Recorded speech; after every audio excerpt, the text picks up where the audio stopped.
Hello Internet!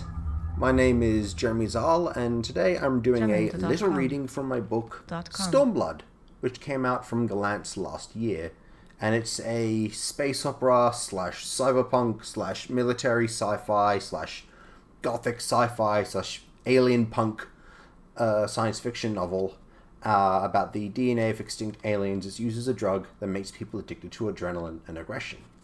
And for some unknown reason, I've not been able to speak to any of you fine folk in conventions in person, so I can't possibly imagine why.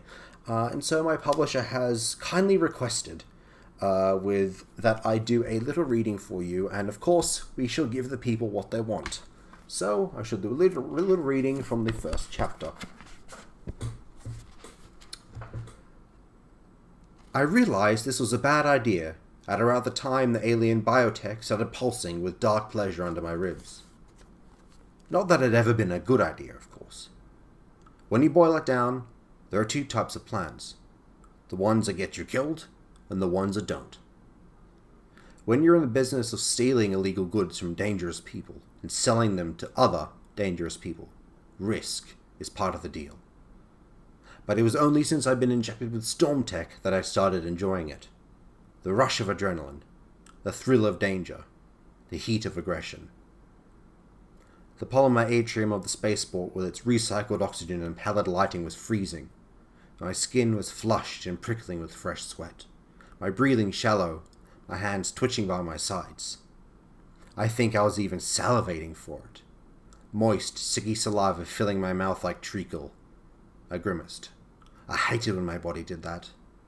Twitchy hands are acceptable, and sweaty skin I could handle, but I was never going to get used to a sudden mouthful of saliva. The storm tech only got this keyed up when I was walking into something no sane person would consider. Nothing for it but to press on. Breathing hard, sweat snaking down my spine, I stepped into the spaceport terminal. It was frantic in the way only spaceports can be. People wandering around and clutching e-tickets, queuing for zero-gravity nausea meds, whirling to meet flight schedules, all the while drones jostled overhead. I cut a path through the crowded chaos.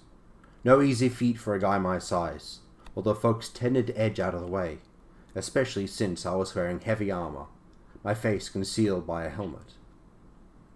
The humid, hot stench clung to every surface of the spaceport like a bad reputation. The storm tech had elevated my senses, letting me smell the difference between the spicy gunpowdery stink of a suit lined with asteroid dust and the greasy odor of a suit worn by an engine room worker. Between the familiar smell of a human and unfamiliar one of some alien species. The smells all tumbling and blending together and oozing into every pore. This spaceport was at the bottom floor of Compass, a colossal hollowed-out asteroid.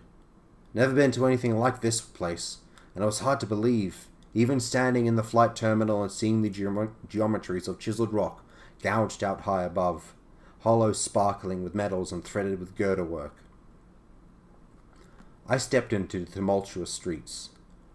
Only now did my body heat drop, my breathing returning to normal. I started to think more clearly as my focus unclouded.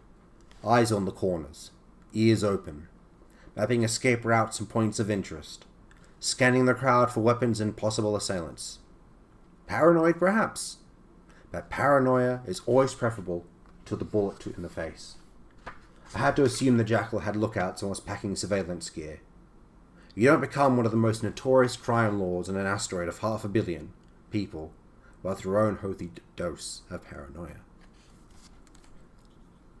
A sudden comlink burst filled my eardrums. "Grim! Turn the frequency down!" I managed to growl. The intense static quieted until it disappeared entirely. "Oops, sorry, Vakov," Grim said. "I thought we'd agreed you'd wait for my signal," I said, ears still ringing. "Yeah, well..." I could practically hear the ear-splitting grin in his voice. My friend's face popped into the bottom right corner of my heads-up display. He was short and weedy, where I was tall and broad, pale with a shock of red hair that was the opposite of my tan skin and black hair.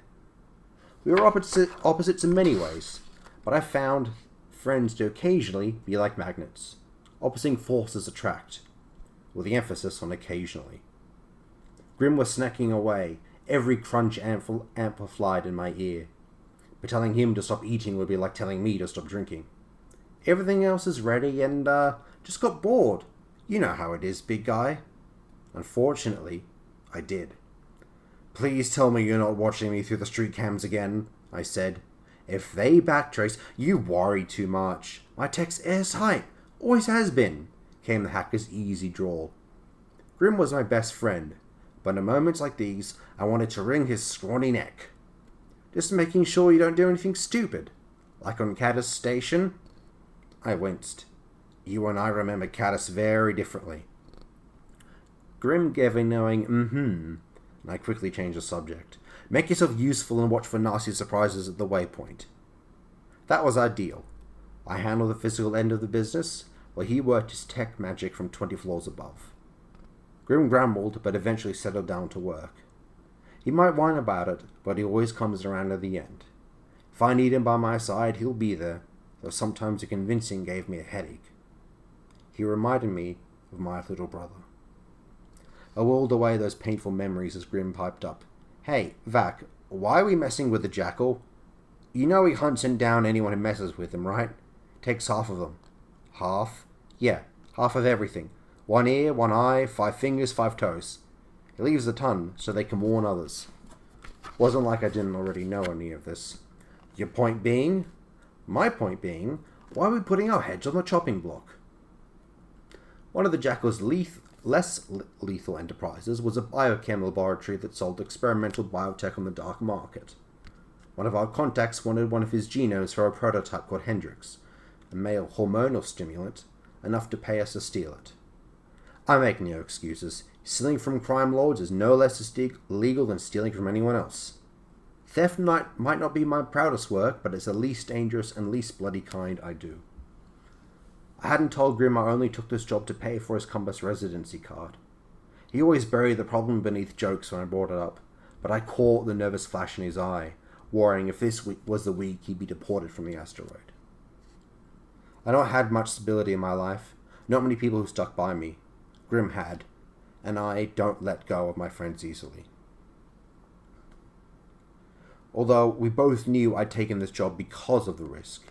It was a challenge, a gamble. It's no secret that my body's wired to sniff out danger for the thrill of an adrenaline rush pumping through my system. It's why I handle this end alone. I'll put myself in harm's way, but I won't risk my friends.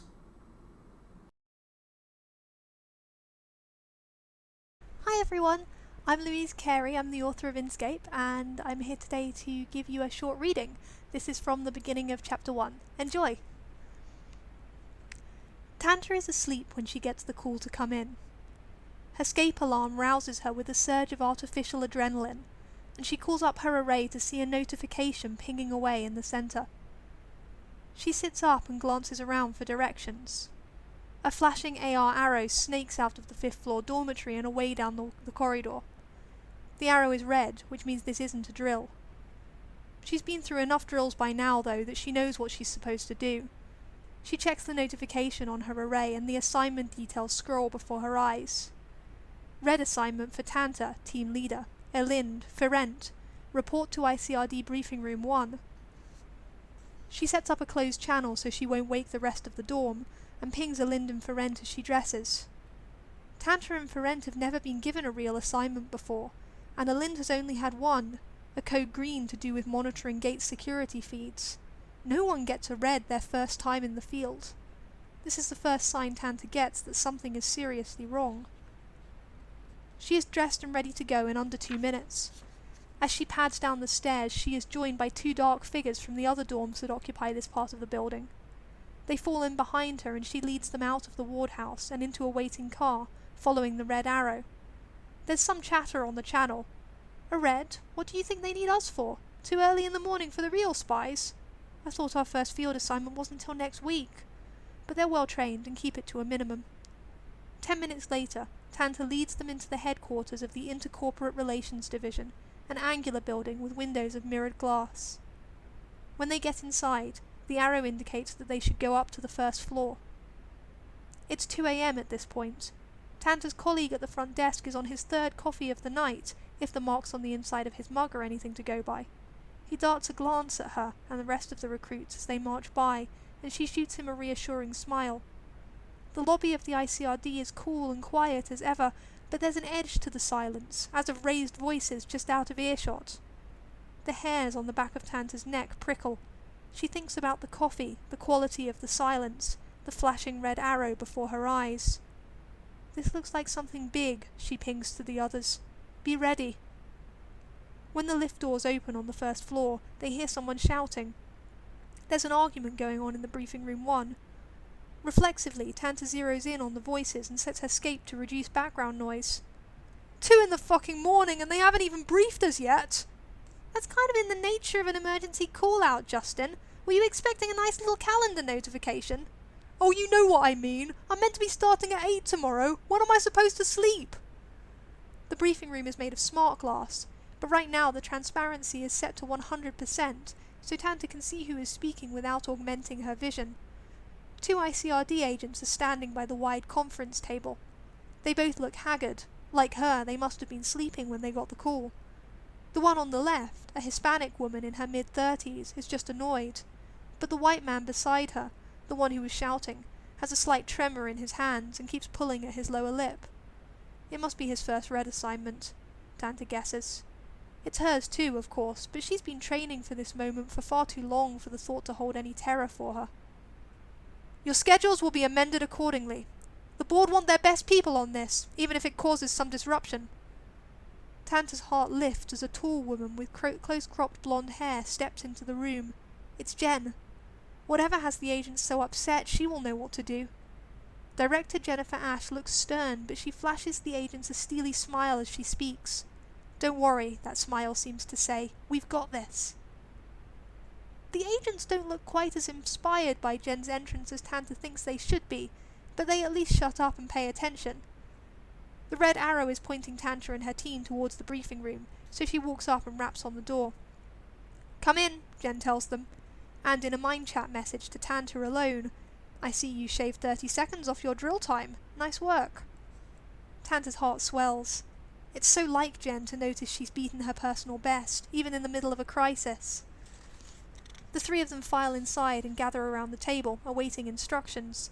The red arrow flies up into the air and resolves into a blue objective marker that hovers over Jen's head, announcing the start of her briefing. She opens a secure mind chat channel and begins. Earlier this evening, there was an unauthorized file transfer from one of our research departments to the unaffiliated zone. We haven't been able to trace the files to an exact location yet, but we know they were uploaded to a storage point somewhere within this area. A map flashes up on Tanta's array, a patch of the UZ with a circle in the middle, 1 kilometer in radius. The assignment is a standard search and recovery, Jen continues. Once you've secured the files, return them straight to me. Any questions?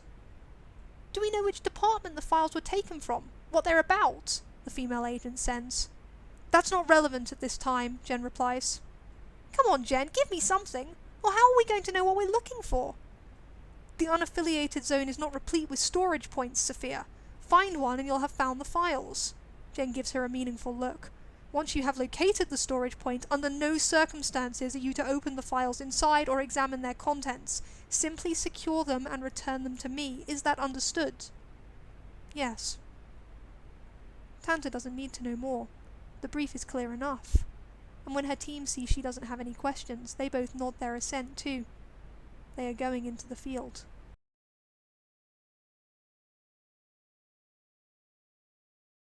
Hi, I'm Nick Martell. I'm the author of this beautiful book, The Kingdom of Liars, and just recently came in this new, gorgeous edition that I'm just totally showing off, along with around the bookshelf, as you can see. And the sequel, The Two-Faced Queen, is coming out March 25th from GollanczFest, so I just thought I'd read a small section from it. While I don't have the actual physical edition to show you, I have these wonderful sheets of paper, and that will have to make do in the meantime. So, I really need a haircut. Anyway, not the point. I'll just read a small section from it, and we'll just, enjoy. Alright, so this is chapter 1, and I'll just start. Chapter 1, Bound by Fate. It was our birthday, and for the first time in a decade, the Princess of Hollow invited me to celebrate it with her. My mother told me not to go, that it would be a trap, that the princess would use any and every opportunity to get revenge, since I was the primary suspect in our father's death. But my siblings Leon and Gwen both knew what I would do before I admitted it. From the very beginning of our lives, we had been together. The Princess of Hollow and I had been born on the same day. She was early, while I was late. It had occurred on the last snowfall of the year when spring was in sight, coating the entire city in a heavy white blanket that had kept the midwives from reaching our mothers, forcing our fathers to birth us instead. Fate had decided to replicate that day as I trudged through the snow towards my destination, wishing it wasn't so far away. The merchants tried to maintain the roads in the city, but in the upper quarter, it was the royals' responsibility to clear the snow, and ever since King Isaac's death, the castle had gone silent. It might as well have been a mausoleum, because no gossip, rumors, or whispers had come out of it since I escaped my execution. No doubt the princess was determining whom she could trust and whom she had to dispose of. According to stories I had heard in my youth, most considered our dual birth to be an omen of good things to come. There was only one other time in all history that a kingman and hollow bonded pair had ever entered the world together, and it had been Montaigne the Remembered and Uri the Unneeded. They had created a golden age in Hollow together, and without meaning to, we had been born with the pressure on our shoulders to do the same, even if we weren't the heirs, and maybe that was why we became obsessed with our legacies and ancestors. Because of this supposed destiny, our parents had never been surprised how close we became, even for a bonded pair. There were times that we could communicate without speaking, glances and smiles substituting instead. We were perfect together, inadvertently covering each other's flaws and highlighting our strengths. The princess was intelligent and artistic, but quiet and nervous in large crowds, while I was confident and talkative, drawing in people with what she had affectionately dubbed my poisonous tongue. She had also been the only person able to see through my lies, no matter how big or small. She always knew the truth. And now, with me being blamed for the king's death, she was about to become my greatest enemy. If I didn't convince her quickly of my innocence, it was only a matter of time before whatever revenge she had planned came to fruition. My hope was this invitation would prove a chance for me to explain what had happened. So long as she could still see through my lies, she might believe what had happened with her father as the truth. But if this was a trap, I stopped in front of the gates of the king's garden. The snow was higher here than it was in the rest of the city, with only a single file line of footprints to follow inward. They were smaller than mine, and those whose feet they belonged to were clear. The princes had come to the gardens, and judging from the lack of other snowprints, it would just be the two of us. I followed the trail the princess had left behind for me through the snow and slush and flurries around me. Her path led me to a circle of old birch trees, the leaves having been stripped away back when I was an immature brat, who couldn't remember anything about his life and thrived on basic things, anger, selfishness, and delusions of grandeur. But I wasn't the same as I had been a month ago. I felt reborn, as if the weight on my shoulders had finally gone away. Yet, the thing about consequences was that they always caught up eventually. The princess, never one to celebrate in vain, had left me a gift for my birthday, a grave and headstone to be exact. There was a large pit big enough to fit my body and then some, along with a crudely chiseled headstone of marble with the words, "Here lies Michael Kingman," carved into it. There were endless groups of four-finger marks along the edges, along with dry blood flakes of frozen skin. In the middle of winter, with the ground as hard as diamonds, the princess had dug me a grave with her bare hands. The headstone had been her handiwork too. Bits of marble that had been turned into fine powder littering the nearby ground. A bouquet of moon's tears had slightly covered the snow rested at the bottom of the pit. The flowers were pristine and bright, still giving off a faint white glow. They had been picked recently, a few hours ago at most. I went to the headstone and sat on top of it, brushing off the snow that had accumulated on it. Taking a deep breath, I steadied my heartbeat until I was certain my voice would come out clear and calm. There was no point in shouting at the sky. The princess was around here somewhere. She wouldn't miss this opportunity to watch me admire her threat and declaration of war. But if she was going to stand in front of me herself, I'd take the opportunity to speak uninterrupted. "Thanks for the gift," I began, running my fingers along the edges of the marble. It must have taken a long time to do. It definitely makes up for not getting me anything the past 10 years. I exhaled and watched as my breath came out white and wispy. I'm sorry I didn't get you anything as good today. Gift giving has never been a strength of mine, except for Lucky. That gift I was proud of. The wind answered me, blowing against my face as I returned to my feet. I trudged over to a nearby tree that was just a little bit bigger than the others, hands still bundled into my pockets to fend off the cold. But I was good at everyday things, wasn't I? The big moments were always hard for me to get right. Too much pressure, too many eyes on me. I felt as if everything I did was being watched, dissected. I hesitated. I remember that on your 7th birthday, I got you a black leather-bound book that smelt of hidden secrets and bone dust. Everyone I asked for their opinions told me it was the proper gift for a kingman to give their royal.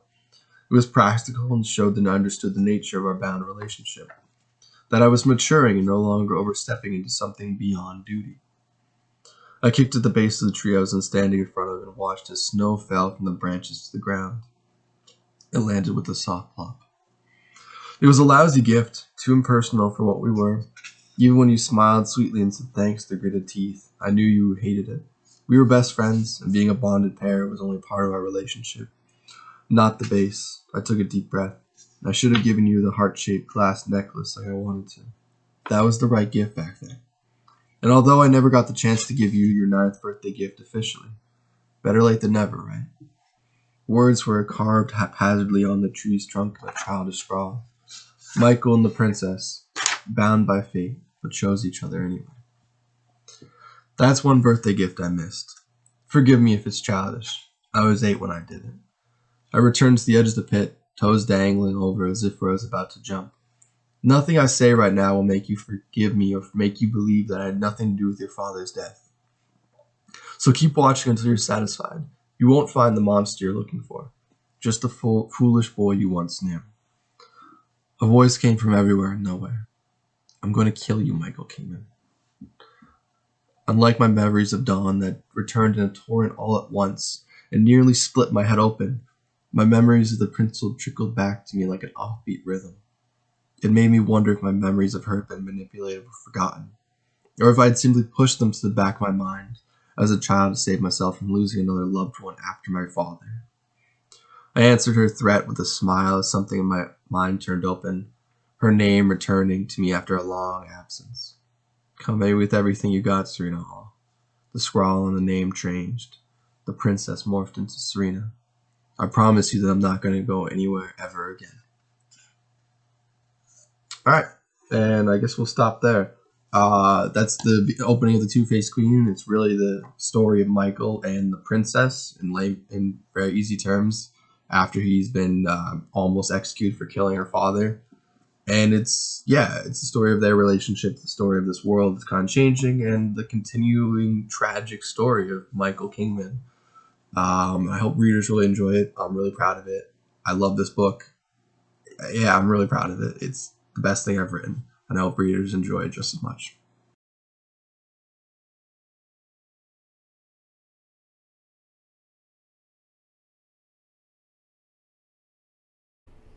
Hello there, and happy GollanczFest, and happy 60th birthday to Gollantz.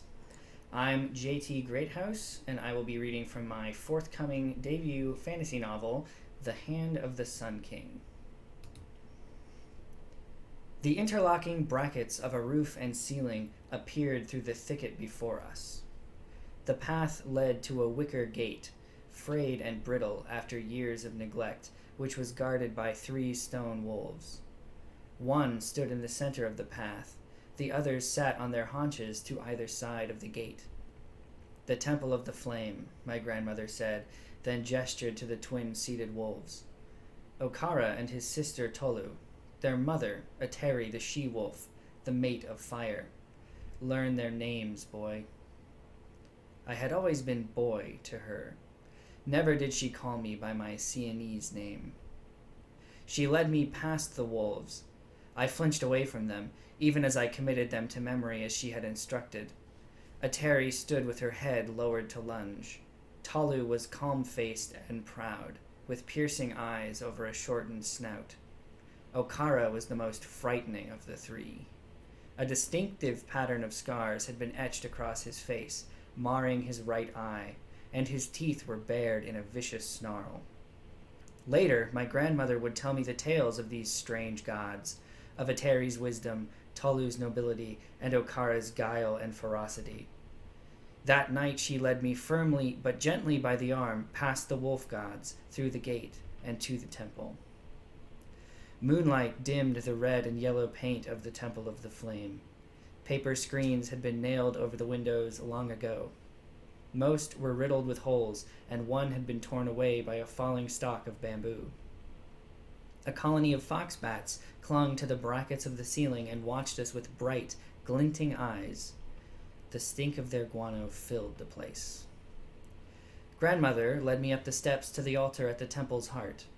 She unbound her hair and let its thick curls flow freely over her shoulders, a reddish brown, tinted gray at the temples. Like all Sienese children, the sides of my head were shaved. With a frown, she untied my topknot. My hair, so much like hers, though combed straight at my father's insistence, fell to either side and tickled the tops of my ears. She wiped decades of dust from the altar with a swipe of her hand, but did nothing else to clean the temple. This stood in stark contrast to the ritual cleanliness of the Sienese, which I had observed at my father's side. Our worship had revolved around incense sticks, finely carved and painted idols, and temples kept fastidiously swept, polished, and painted by obsequious monks. Worship could not commence, in the Sienese mind, unless the sages had been properly honored and welcomed into the sacred space. My grandmother's religion centered not around the rite and ritual I knew, but around fire and blood. She bade me sit upon the stone surface of the altar, then produced a knife of black glass from her satchel. Sensing my fear of it, she drew her mouth into a line and set the knife beside me on the altar. The illicitness of our actions, the stillness and silence of the night, and the strangeness of the other artifacts she removed from her satchel, a clay bowl, a writing brush, a sheet of rice paper, a stoppered gourd, and a scroll of wooden slats tied with leather cord, unsettled me. Again, I wondered why she had brought me here, and I yearned for my blankets, for this strange outing to have been only a dream. She walked to the back of the altar and opened a small brass door. It was the only metal I had seen in the temple.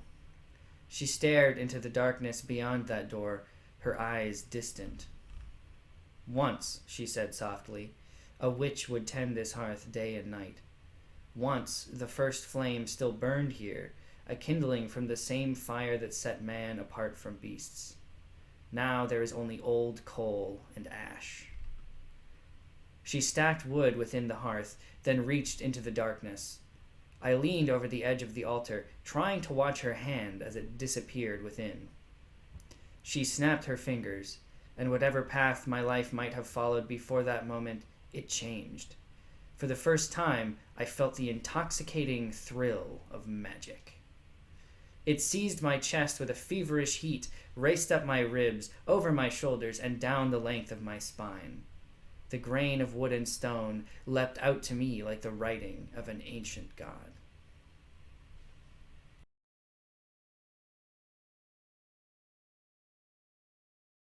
Hi, welcome to the GollanczFest at Home science fiction panel. We're going to be talking about some amazing tropes, features, and iconic moments in science fiction with a glorious panel of 5, who I am delighted to ask to introduce themselves with their names and a mention of one of or their most recent book. We will start with the magnificent Adam Roberts. Magnificent, not magnificent, it's very kind of you to say so. My name is Adam Roberts. I have written, I think, 22 novels, mostly published by Gollancz. I'm also a professor at the University of London. My most recent novel is this, which is Purgatory Mount, which is either coming up the right way around or perhaps in a kind of mirror image. I'm not sure how it works, but there it is, available from all good bookshops. Okay, on to the fabulous Laura Lamb. Hello, I am Laura Lamb and my pronouns are she or they, and I'm the author of Seven Devils, which is conveniently subliminally located in the background, which is co-written with the lovely Elizabeth May. And I've also written some other books like Goldilocks and False Hearts, etc. And by day, I lecture on the Edinburgh Napier Creative Writing Masters here in Edinburgh as well. Fabulous. From Laura, we will move on to the tremendous Al Reynolds.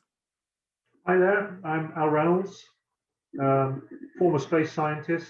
I think I'm on book 18 at the moment. That's the, depending on how you count them. Revelation Space was my first novel, and one of the recent ones was Revenger, and the one I've just delivered is Inhibitor Phase, which should come out later this year. Thank you. And now the marvelous Elizabeth May. I'm Elizabeth May, and I'm co-author of Seven Devils with Laura Lamb. That's my most recent, and also with Gollancz's The Falconer series. I do not have my cover readily available because I forgot. But anyway, there it is on Laura's screen. Awesome stuff. And then we will conclude with the fantastic Steve Baxter. Hello, Stephen Baxter. This competition for a number of novels published. I think I've worked on 50 in my time. I started very young, and I gave up the day job long before Adam did. So including collaborations, my latest books are the World Engine Duology, and the latest one is Creator, just out. But among my collaborators is Alistair, of course, with the Medusa Chronicles a couple of years ago. And a few other notables as well you collaborated with, Steve. Well, true. Terry Pratchett and Arthur C. Clarke, but I didn't want your luster to dim their... Yeah. There'll be plenty of name dropping later on, don't worry. Perfect. So the first question we have lined up is the science in science fiction. How much needs to be science and how much can be fiction? Does anyone want to launch in with an answer? I'm gonna have to pick people, I think. All right, I am going to start by picking on Al because I know he has quite a lot of real science. Yeah, I really love science, so obviously it figures quite heavily in my writing because I like thinking about scientific ideas and spinning off from them and taking them into different realms. But I've never felt that you needed to be, steeped in science to write good science fiction. And if you look at the science fiction that endures or has endured over the years, you can point to someone like Philip K. Dick or Ursula Le Guin. I mean, their books are not super saturated with science. There's science in them, but it's the sort of ideas about society and change, technological change, sociological change. Those are what give those books longevity. And so I've always thought, if you love science, it's great. It can help you carve out a niche within science fiction because there aren't that many people writing from a sort of a deep understanding of science. I certainly am not one of them. But by no means do you need to have lots of science for science fiction. It's much more about the sort of sociological ideas. Those are things that anyone can generate without a scientific background. I'm going to pick on Laura in response to that and for thoughts to that. Laura, I know you have written in space, you have written science fiction. What's your take on this, on the question? I think it can be quite a wide spectrum. So on the one hand, you have like The Martian, and my book Goldilocks kind of falls more on that because I really was trying to base it in semi-real space science with one or two kind of big postulations, like we figured out warp drive. And then on the other end of the spectrum, we have almost science fantasy, which is like Star Wars, and that's very much where Seven Devils lies, where we were like, science, let's have space, like laser bullets on page 1, it's fine. And we didn't overly concern ourselves. We did Google a few things and tried to make sure that the logic within the world itself was consistent, but we weren't too bothered about scientific veracity in that because it wasn't the point of that. So I think it's really just asking yourself, what's the point of the science in your novel and how much of a focus does it have to be or have to not be? And that will let you know how far into Wikipedia and Google that you have to fall into. So this is actually a follow-up for Elizabeth on that. Elizabeth, did you have any points when you were researching a real piece of science for the book where you went down a rabbit hole and you sort of said, oh, this is too good not to use? Oh goodness. Laura, I can't remember any rabbit holes. I might have messaged you with a few. I think you sent me a very excited message about anthrax. Oh yes, I did. Research anthrax. Because I needed to like find out how you know, a bioweapon would work if it was released. Keiko has an opinion. People basically had, you know, were in the immediate vicinity of this biological weapon being released into the air. So there was that aspect of it. But I kind of agree with Laura in terms of the fact that, you know, science fiction is basically a spectrum. And it's just kind of whatever people feel comfortable, you know, writing. I think that my main outlook is kind of this idea that if you go far enough into the future, technology becomes indistinguishable from magic. And so even if something seems kind of science fantasy, you know, it could just simply be that in world, you know, these things are unremarkable to these characters that might seem remarkable and kind of weird to us. And so people are like, well, how does this work? You know, me and Laura in Seven Devils, we have a piece of technology that allows our team to communicate with each other telepathically. And people are like, well, how does that work? And it's like, you know, who knows? Who knows? Because in the future, maybe they will have developed something that will make that work, but it's unremarkable to them because it's just something that they use. But I mean, that's my kind of viewpoint on science fiction and science fantasy. Like the old thing, how does the hyperdrive work? You say, just fine, thank you very much. Yes. Well, with that reference to Arthur C. Clarke, maybe Stephen, do you want to chime in? How much science is necessary? How much fiction is acceptable? Well, I think, as has been said, it's a kind of spectrum, really. Because if you think, I think science fiction is really more about the universe around us and which is the context of our lives, all that stuff, breaking out from the here and now. And Philip K. Dick's been mentioned, but he had a sort of, he was no scientist, but he had a sort of reactive view to that kind of vision. He came up with a metaphor of the here and now, right, in which most mundane fiction is set as like one square on a checkerboard, but there's a whole row of squares ahead of you. There's the future, there's the past, alternate worlds going sideways out from your square. That's Philip K. Dick saying this. And then he wrote about scientific outcomes in a way, you know, a world full of androids and that kind of thing. Even though his characters were always baffled by the changes and so forth. But by doing that, by kind of going out through the science and out to the other end, he came up with a kind of clearly a very resonant worldview, which still affects us today and is still being adapted today. So I think there is a whole spectrum. And I've got a scientific background as well, long before the 50 novels when I was in short pants. But and so I quite like to extrapolate the actual science, because there's a kind of rhetorical force there. If you show something incredible, but if you know that it's not actually impossible, then that gives it more force, I think, gives the fiction more force. But what counts in the end is the human reaction to it, you know, how it changes our human values and so on, our prospects.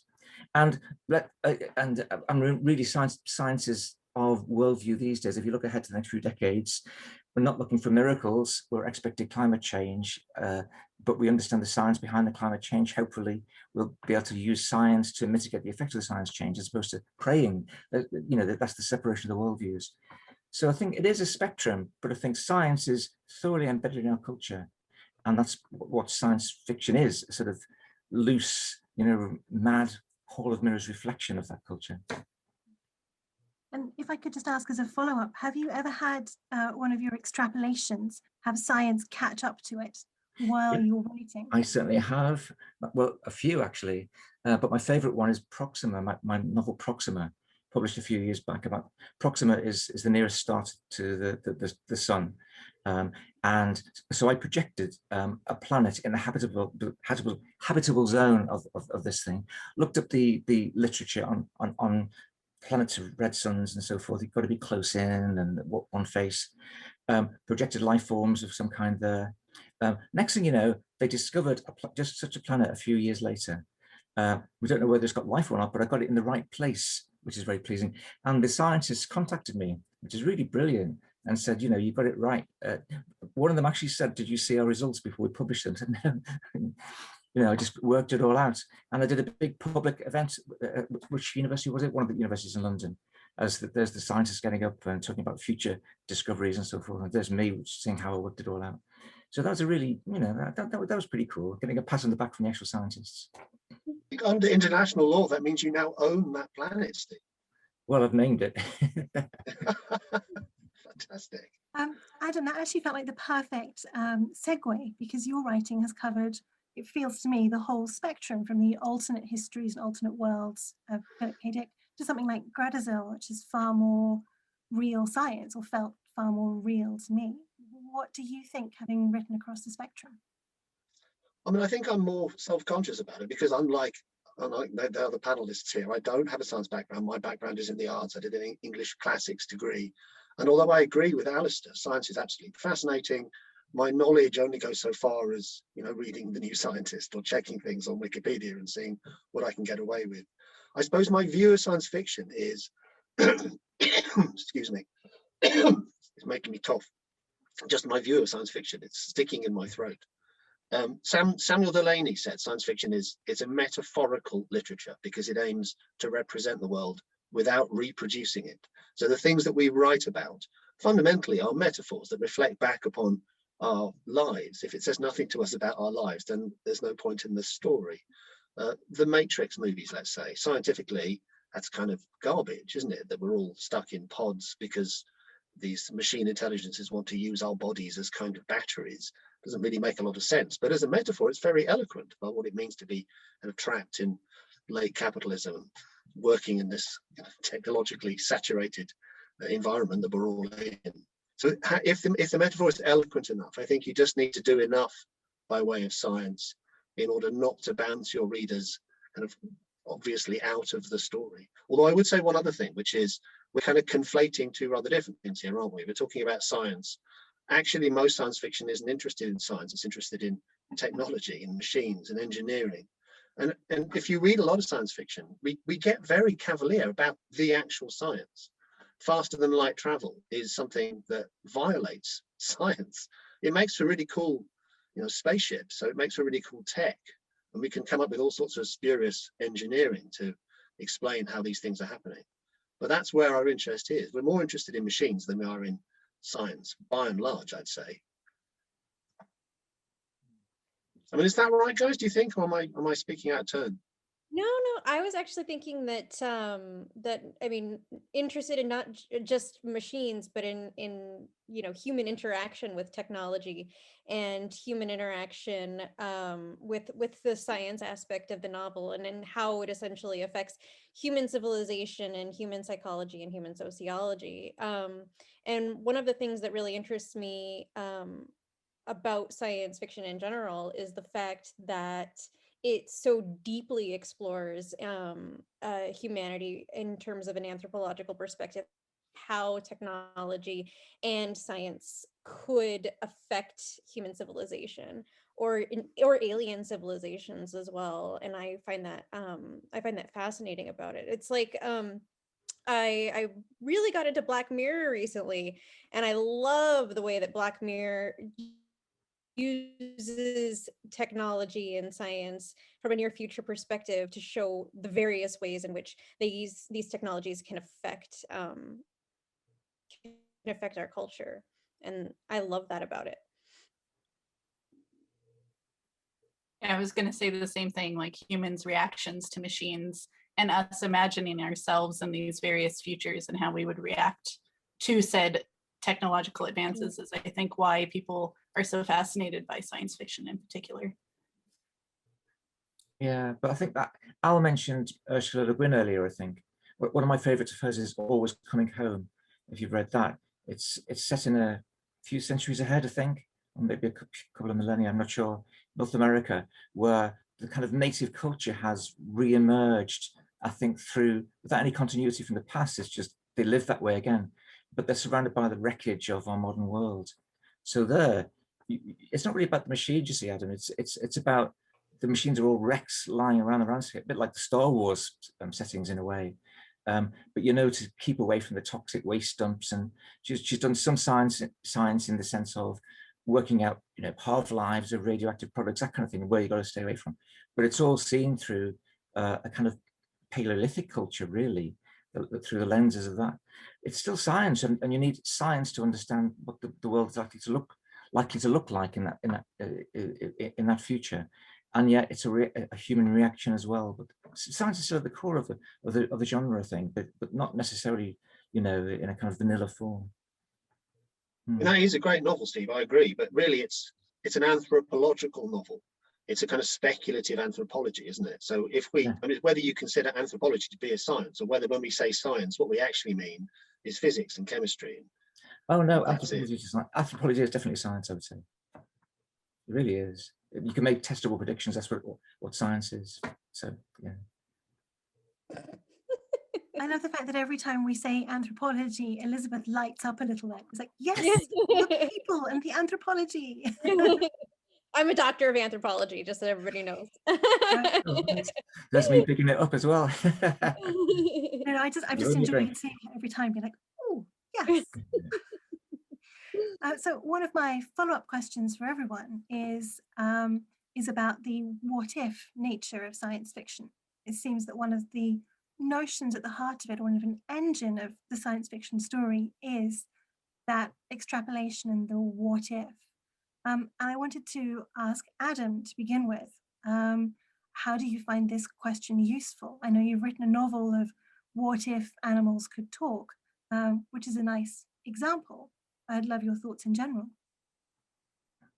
It's Stephen is saying the science is at the center of science fiction. I disagree. I think the what if is at the center of science fiction. I think that's what makes it so fascinating. It's a subjunctive mode of literature. And the thing that fascinates me about that is you can ask quite a simple what if question, and then it has all sorts of implications for the world around it that you can go into ornate and bizarre, and you don't have to go very far down a kind of what if alleyway for it to become absolutely wonderful. And that, I think, there's a part of me, I think, that likes that, because it means we can imagine that things might be different. If things aren't very good at the minute, I know we all feel this at the end of a year of lockdown and in the middle of a climate crisis and everything that's going on in the world. It's very necessary. It's very necessary to our mental and spiritual health to be able to say things could be different. Let's see how that might be. How can we get from here to there? How might it pan out? What would be the good and the bad sides to that? When I recently read Kim Stanley Robinson's latest novel, The Ministry of the Future, which is a science fiction engagement, very hard science, in that he's done all his homework and he knows the science much better than I do.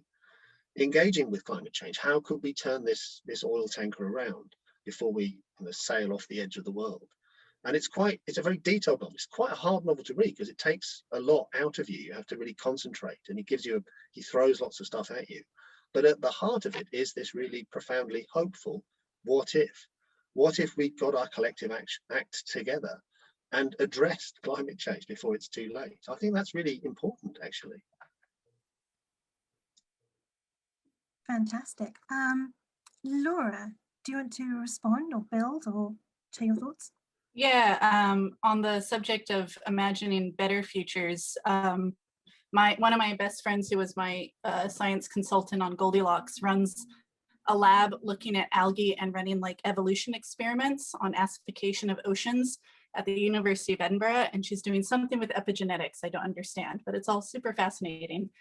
And we both have just been feeling so hopeless about climate change that, as just like a fun side project, when we should be doing all our various other things, is we're imagining two different versions of 2050 and reaching net zero, but one is in more equitable ways and one is in less equitable ways, because I think so much of the conversation is about we have to get to net zero, that as COVID is showing, there can be things that deeply exacerbate inequality in society, or there can be ways to think about things in a more equitable and fair way. So that's been really interesting. And so our more optimistic future is called carrot, and our less optimistic one is called stick. And so we're doing a YouTube series where we look at different facets, and it's been really, really interesting, like depressing, but also hopeful at the same time, which is nice. I love the fact that science also poses these what ifs. I was reading an article this morning about seaweed, because apparently feeding a certain kind of seaweed to cows reduces the methane emissions, and growing and farming that seaweed is good for the ocean and the levels of oxygen and CO2 within it. And it's just, I was like, that's amazing, but who sat down and said, what if we feed seaweed to cows? It's amazing. Steve, can I pick on you next for your thoughts? I've been thinking about this in a way, working on the latest novel, the one in progress, because you mentioned 2050, this one starts in 2057. And so if you're projecting yourself out there, you have to think about, between here and there. So I've worked out a kind of sketchy future history of events, and then the pandemic came along. So shot a hole in the middle of my future history. But it's a very selfish thing to say, but it probably did me good in terms of rethinking the whole thing. It's like the asteroids hitting, everything's sort of blown apart, and you feel differently about everything. So I suspect probably there's a PhD thesis in 20 years' time on how writers have been reacting to the pandemic as it's unfolding around them, especially if you're working on a project in progress like that. So I think, yeah, so what if a pandemic hits, we've actually lived through it, and it's like a sort of scale model, I think, of some of the perturbations that are going to come as we you have to work together on larger and larger scales. And there's no what if about that, I don't think, but that is going to change our ways of life in many ways, I think. It's a very vague sort of question, and I'm learning myself as I go along. But yeah, to be writing about a future which is, while the present is changing underneath you, is quite kind of a balancing act. I was gonna say that one of the things that I've been kind of considering is the ways in which the pandemic has kind of altered my perspective on people's ability to react very quickly to change and to new science and that sort of thing, because I have to say that in some ways I've been feeling a bit I don't want to use the word hopeless because it's not quite it, but just alarmed at the amount of science denialism and conspiracy theories and that sort of thing. And I guess it's something that you read about in a kind of historical perspective, because certainly there was some aspect of science denialism during the flu pandemic. But it's not something that had occurred with all of this technology, where we can see how various societies are essentially suffering from the occurrences of this pandemic, from mass deaths, and just having this consistently televised and consistently talked about. And I guess the hopeful thing that I had assumed would happen last year was that people would see what happened in Italy or Spain and respond accordingly, and we managed it for a few months, and then just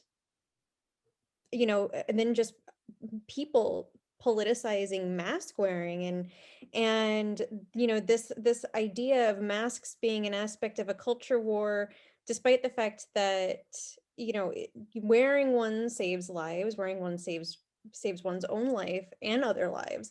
And I guess it just kind of forced me to reevaluate some of the ways in which when I write about technology and the ways that humans interact with technology and the ways that humans might interact with climate change and with natural disasters happening, I always assumed that if it got dire enough, people might change their behavior. But we're looking at a situation that is dire, and some people are very they just I don't want to say don't care, but there is a level of apathy and there is a level of anger that I guess surprised me in some ways, because it's really weird to just see so many people protesting and so angry about it.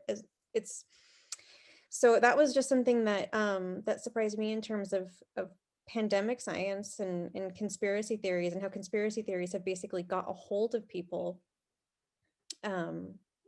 lately. So I think it's a fascinating point. There was an interview that Neil Gaiman gave about trying to write during a pandemic, and he compared the experience mentally to being like being locked in a cellar with an unexploded bomb. I thought it's an interesting way to describe the constant level of stress and worry. But also, it turns out not everyone believes the bomb is real. Not everyone believes that they're going to be blown up by it. People think that they are safe or that they are not safe and respond accordingly. And that element of chaos is fascinating to draw in a sort of scientific concept alongside it. And maybe unaccountable for. Humans are the strangest element. One of the things that kind of gets me, and I mentioned this a few times on Twitter, was this idea that when we read fiction, we have this kind of, we always look for the logic in fiction and that sort of thing, and then I keep thinking about in real life how illogical sometimes that people's decisions are, that the government's decisions are, that society's decisions are, that we literally sit around discussing how utterly batshit certain things are about the way that people respond. And if you read that in a book, it might be like, well, why would people do that? That doesn't make any sense at all. But I think it's really brought into the fore how people respond in these very stressful situations, and this obsession with denialism and with conspiracies. Surely there must be an order to this. There must be somebody responsible. This must be a mass conspiracy involving lots of scientists and millions of people around the world. And it's interesting to me. I'm an anthropologist, so I'm interested in this from an anthropological perspective, but it is very alarming to see this sort of thing happen in real life, and to watch science and essentially people's beliefs kind of become so conflicted with one another. Al, do you want to add your thoughts on real life what ifs and fictional what ifs in science fiction? The thing that motivates me to write science fiction, it's often not something I can describe as a sort of, a sort of intellectual what if. It's often just a sort of a mental itch. I might have a scene might pop into my head, an image, a character in some landscape or on a spacecraft, and they might be doing something, and I've got to find out what they are. I've got to build out from that itch, that moment, and explore and develop, to settle the answer in my own head as to what they're doing. And along the way, that might then end up becoming something that looks like an exploration of a what if premise, or several of them. But it's never the generating impulse. It's much more stuff going on in the subconscious that just compels me to write about something, and I never know what it's going to be until that moment arrives, and it says, right, now you've got to write this story to scratch that itch. But it's not sort of, it doesn't begin from a sort of intellectual premise. It sort of might end up somewhere, but it's always a much more woolly sort of numinous thing that I can't intellectualize. But in a way, that's good for me because it means I never know what the next one's going to be. I never know where the next story is going to come from. But just thinking about climate change. I mean, we had a very the first lockdown was a really profound, life-changing experience for me in all sorts of ways. I mean, the roads around us were much quieter. Joggers in my area were jogging down the middle of the street. They'd reclaimed that territory. I saw bats in broad daylight, which I've never seen in my life. You know, within a few weeks, the behaviour of wild animals was changing quite dramatically. I joined the Bat Conservation Trust purely because of things that happened in the lockdown. They had seismic listening devices dotted around the world, some of them up to, I think, 400 meters down, that detected the change in human activity as a consequence of the first global lockdown. So, you know, factories shut down, less road traffic. It was measurable, you know, half a mile into the earth. But the second lockdown was nothing like that. I mean, if you sort of looked out the window and squinted, you think it's just business as usual. The roads were getting busier, and as others have said, there was this. We just couldn't keep it up. We just, you know, as a civilization, I'm speaking only for the part of Wales I live in. We just didn't have this mental wherewithal to sort of keep it together long enough. People started behaving as if there was no lockdown, and I found it incredibly dispiriting to see this, particularly as we went into the signs of a second wave were coming on us. But I'm an optimist in the long run. I saw grounds for optimism in the last year, but also a lot of grounds for sort of tearing my hair out. And the science denialism, I mean, just don't go there. I mean, it's the thin end of a very long wedge that goes back to, I think, you know, the theories about the Kennedy assassination, Apollo hoaxes and things like that, and, you know, chemtrails. It's just a spectrum of lunacy, and how we put that genie back into the bottle, I don't know. I mean, I think social media amplifies it in a very dangerous way. But how we go about straightening it out, I don't know. Laura, I'd love to come back to you and your thoughts on humans and progress and the accountability and chaos nature of people. Yeah, so there's something we lecture on in the Masters, which is Lyotard's jousting with the grand narrative.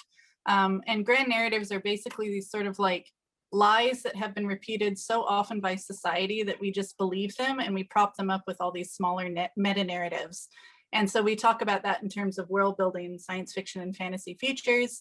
And one of the examples we always give is that, like, the future is progress, and that, you know, we're always becoming more just. And we like to think that we're more, you know, we've gone forward so much compared to just a few decades ago, and it's going to continue marching forward forever.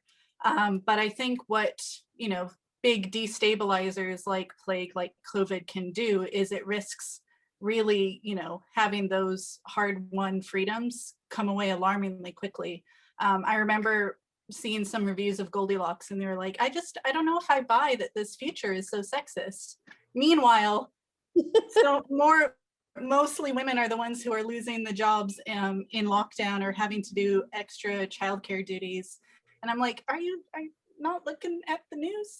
And then it's, you know, obviously compounded with any other type of marginalization, like race or class and all sorts of things. So it'll be this weird kind of cognitive dissonance as well, where, you know, I kind of just want to grab people and be like, just because we have this thing doesn't mean that we're necessarily always going to have it. And you have to fight to keep it by voting, by being loud, by not spreading misinformation, by, you know, thinking and fighting for it because it's important. The other description I've heard of the pandemic and the COVID situation is that it's an accelerator, and that people are finding that decisions that were coming anyway in the next 5 or 10 years, they're suddenly doing it now, whether it's people getting married or getting divorced or deciding to have children or moving. This seems to be the moment where people are like, do it now. This is the moment to crack on. Adam, did you want to add to that? Only to kind of, lockdown has been horrible. I don't deny it, and everything that Elizabeth and Laura are saying is, of course, they're right. But there are grounds, as Alistair says, for some quiet optimism, I think. So if we're still talking about what ifs, one of the frames for this, for me, is we live in this late capitalist society, and part of the nature of late capitalism is that it says there is no alternative. To quote Margaret Thatcher, I think it's a line that's been attributed to several people, but perhaps it was Slavoj Žižek who said it's easier to imagine the end of the world than to imagine the end of capitalism, which is why there's lots and lots of stories about the end of the world and very few about the end of capitalism. And that's the environment in which, the Fukuyama's end of history, we're just stuck now forever in this system, which seems to me horrible, exploitative and oppressive. So the hope of what if is to think, well, perhaps there are other ways in which we could organize society, let's say. And that's one of the things that has come out of the lockdown, things that were inconceivable 10 years ago, like giving everybody chunks of money because they've lost their jobs because of the pandemic. I mean, it's been quite hard fought and there's been quite a lot of opposition to it. But once that becomes a principle that people say, well, yes, actually, the government can just borrow as much money as it likes and it can pay me a couple of £1,000 so that I don't starve and my children have clothes. Once that becomes a kind of principle that seeps into people, once you get past this idea that no, it all has to be kind of hyper capitalism all the time, then I think you have opened up some really important what ifs.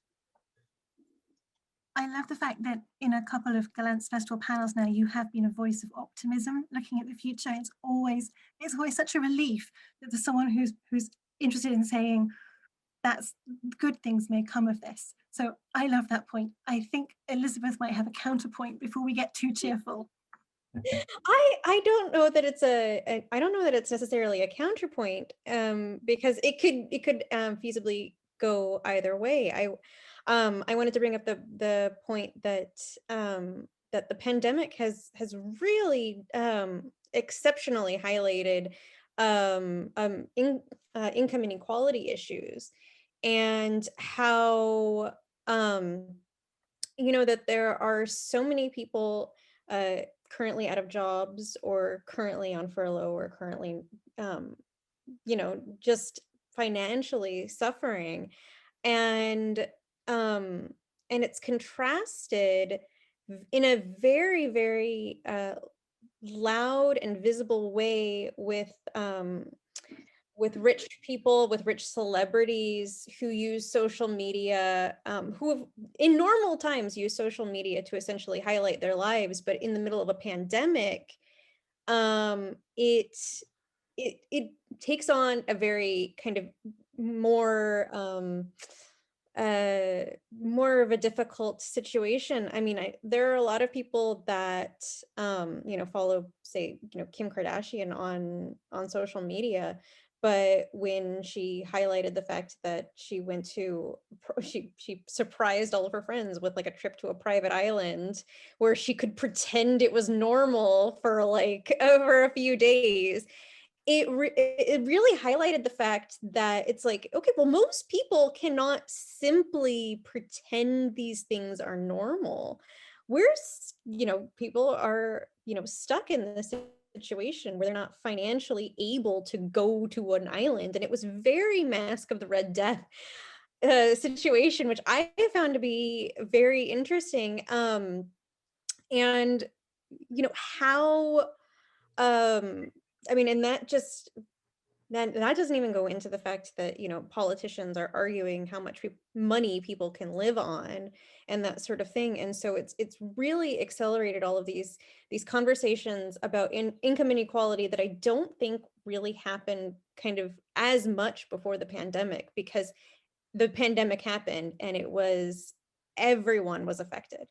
And the people that weren't affected suddenly had to acknowledge how incredibly privileged that they were. Kim Kardashian acknowledged her privilege, but at the same time used it as a lampshade on her entire situation, where it was just like, okay, well, maybe we don't want to see your private island life when people are dying, Kim. And so I think that's really interesting, because one of the ways that science fiction kind of discusses societies and that sort of thing is this discussion of inequality in its various forms. And so it's like in some ways seeing the way that a science fiction novel would play out, except in real life, because we so often discuss these inequalities in science fiction and that sort of thing. And so so to kind of see these discussions happening, and to kind of, in some ways it's like beyond satire what's happening, in people being like, well, if we give them 1,400 they might retire on that. It's really interesting to me, and also very sad and that sort of thing. I might use that as the end cap to our what if conversation, because we've got about 10 minutes left. So I've got one last question for everybody about science fiction and fiction. And it's about rule breaking. So it's very on point. My question is, once you've established how your world works and what the rules are within it, does that provide a framework within which your narrative and your characters sit? Or does that give you an opportunity to find ways to break the rules and to find loopholes and to work around them? And I would love to throw this question to Al first. I suppose the kind of science fiction I write, it does depend for its effects on a kind of consensus between the writer and the reader, that this universe operates according to a sort of the notion of internal consistency.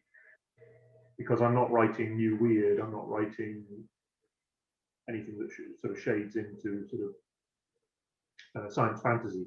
And even then you have to be consistent. But what I'm writing about, it's my attempt to think about semi-plausible speculative ideas about where we might go as a species in the next 1,000 years in terms of moving out into space and artificial intelligence and alien intelligence and those kind of things. There will be inconsistencies that creep into the narrative anyway, because I'm imperfect as a writer. So just keeping those to a minimum, those unintentional mistakes is enough of a job. What I don't want to do then is to start introducing consistencies unless they serve a very specific narrative point. I'm writing a story right now which apparent inconsistencies in the narrative do turn out to be resolved at a sort of meta-narrative level, but that's a whole different game, because they don't turn out to be inconsistencies in the end. But yeah, generally speaking, I'm trying to avoid inconsistencies in the narrative. They don't really serve the type of story I'm trying to tell.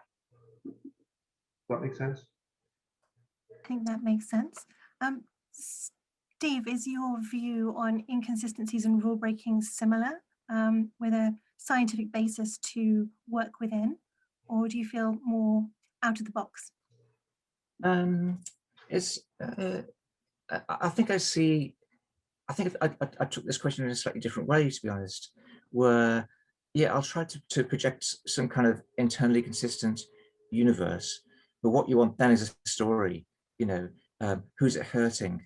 The Hollywood question. You can have a fantastic scenario, it's utopia, it's Coruscant or somewhere. Who's it hurting? It's the outsider trying to get in, or something.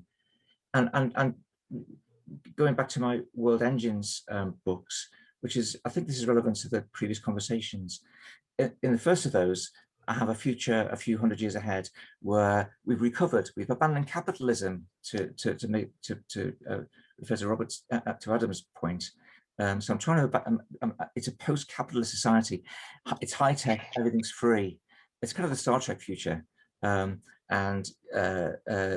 you just go to the food machine and whatever, but who's it hurting? Well, I've got a modern guy, cryogenically frozen for a few hundred years, and he's dumped in the middle of this world. And, oh, great, everything's free. But then he goes, well, what do you do all day? I mean, if you're not driven to work for food, what do you do all day? And he slowly works it out in his terms. It's like having a hobby, or like you retired. And people retire, they don't usually, well, some go crazy, I suppose. Many people just do what they always wanted to do and build a boat or something. And that's what everybody does, you know, if they want to grow their food, they grow their food. They don't have to because the backup's there. So, but the guy who's has a problem, he's the inconsistency in a way. He's dumped in from outside, and he's trying to find meaning, and in the end he does find there's a sort of a slightly darker side to all this, a truth that no one wants to really face, a sort of looming calamity further in the future. So it's and having a character like that push the way through the plot tends to drive out inconsistencies or things you haven't thought of, you know, before he or she opens their eyes and looks around, and you think, hang on, what color is the wall supposed to be? So I try to make it consistent, but it's kind of built up as I go along and forced out by the characters pushing through. You might not think I'm a sort of great character-driven storyteller, but it is the characters in the end that drive everything, their goals and whether they get them or not. Adam, I think with that big thumbs up, I have to come to you next for your thoughts on Steve's points and then how you would interpret this question. I mean, I couldn't agree more with my eminent friend and colleague. There is such a thing as a willing suspension of disbelief, to use Coleridge's phrase. If a reader is prepared to suspend her disbelief and enter into the logic of your story, and then finds things that don't make sense, and she thinks, well, that's just the writer being careless, they haven't done their job properly, I don't think that's forgivable. That's not what you want. But otherwise, the danger in science fiction, and this is going to sound like I'm caricaturing science fiction fans and indeed writers, but I am both a fan and a writer. The danger is that we are too, we make the machines of our worlds too smoothly functioning. We iron out all the kind of gnarly bits. We make everything fit together. We have elaborate backstories to explain everything. And that's not how the world is. And to second what Steve says, people are not consistent. That's what makes people interesting. That's what makes us different from machines. And that's why people who are at the heart of all these stories, if you don't understand the ways in which and the things that move us to our various inconsistencies, then you can't really tell stories about us. And what really interests me about human beings is that we don't really know what we want. All that we know is that we want, and that we fixate on all sorts of things that throw us into all sorts of kind of strange situations. That's fascinating. And science fiction is a really good environment to explore that. I love it. I'm going to come to Elizabeth next and then ask Laura to have the last word on the topic and in fact on the panel. So Elizabeth. Yes. With your thoughts, is science providing a framework to work within? Is it something for your characters to find loopholes in? Do you have anyone you wish to disagree with violently so far on the panel? No, I don't know. I don't disagree with anybody. I think everybody's made kind of good points about the kind of how people are really quite inconsistent in their behavior and how they interact with technology and how they interact with each other and the world around them. And so one of the things that I think we are constantly kind of doing in science fiction is theorizing how people would respond in these various environments. And that's both fun, but it's also, in some ways it can be quite frustrating because it's like, that humans are inconsistent in these environments, but there has to be at least some internal logic, because then otherwise the story just becomes difficult. So in these situations, governments and science fiction might be a bit more say organized than they actually are in real life. It was like I brought up a point on social media the other day where I was talking about how governments in real life function, and when we see how dysfunctional that they are, that we're really only getting like a fraction of the dysfunction that actually exists. And so when we write that in science fiction, it's like, these big kind of empires, and, I'm guilty of this myself, as being a lot more organized and efficient and and that sort of thing than governments actually are. And that in science fiction, people might not respond the way that people actually would, because then it makes writing books difficult. So there has to be, so in some ways you have to make people respond a bit better than they actually would in real life, and be a bit more organized and less chaotic. That's my opinion on that. And Laura, do you want to put an end cap on the discussion for us? I think, like in our case, especially in Seven Devils, we use science to exaggerate the like hypocrisy of tyranny. So we have it so that like citizens are basically programmed to be loyal, and to be disloyal really requires a huge push of free will, and not that many people do. They probably could if they work towards it, but so many of them don't even realize that's what's been done to them. And I think that's what really scares me about society sometimes, is how much we have just kind of swallowed down what we've been taught, or we kind of have this feeling in the back of our minds that something's not quite right, but we just don't know what to do. So we distract ourselves with tiny things that make us feel in control, but we aren't actually. And so I think definitely science can be so exaggerated in science fiction to hopefully make us then think about, well, what could I actually change in our present? How could I actually fight back? Maybe I do actually have more power than I think I do. And I think that's one of the glorious and wonderful things of science fiction, is that we can change the world for better or for worse, but hopefully for better.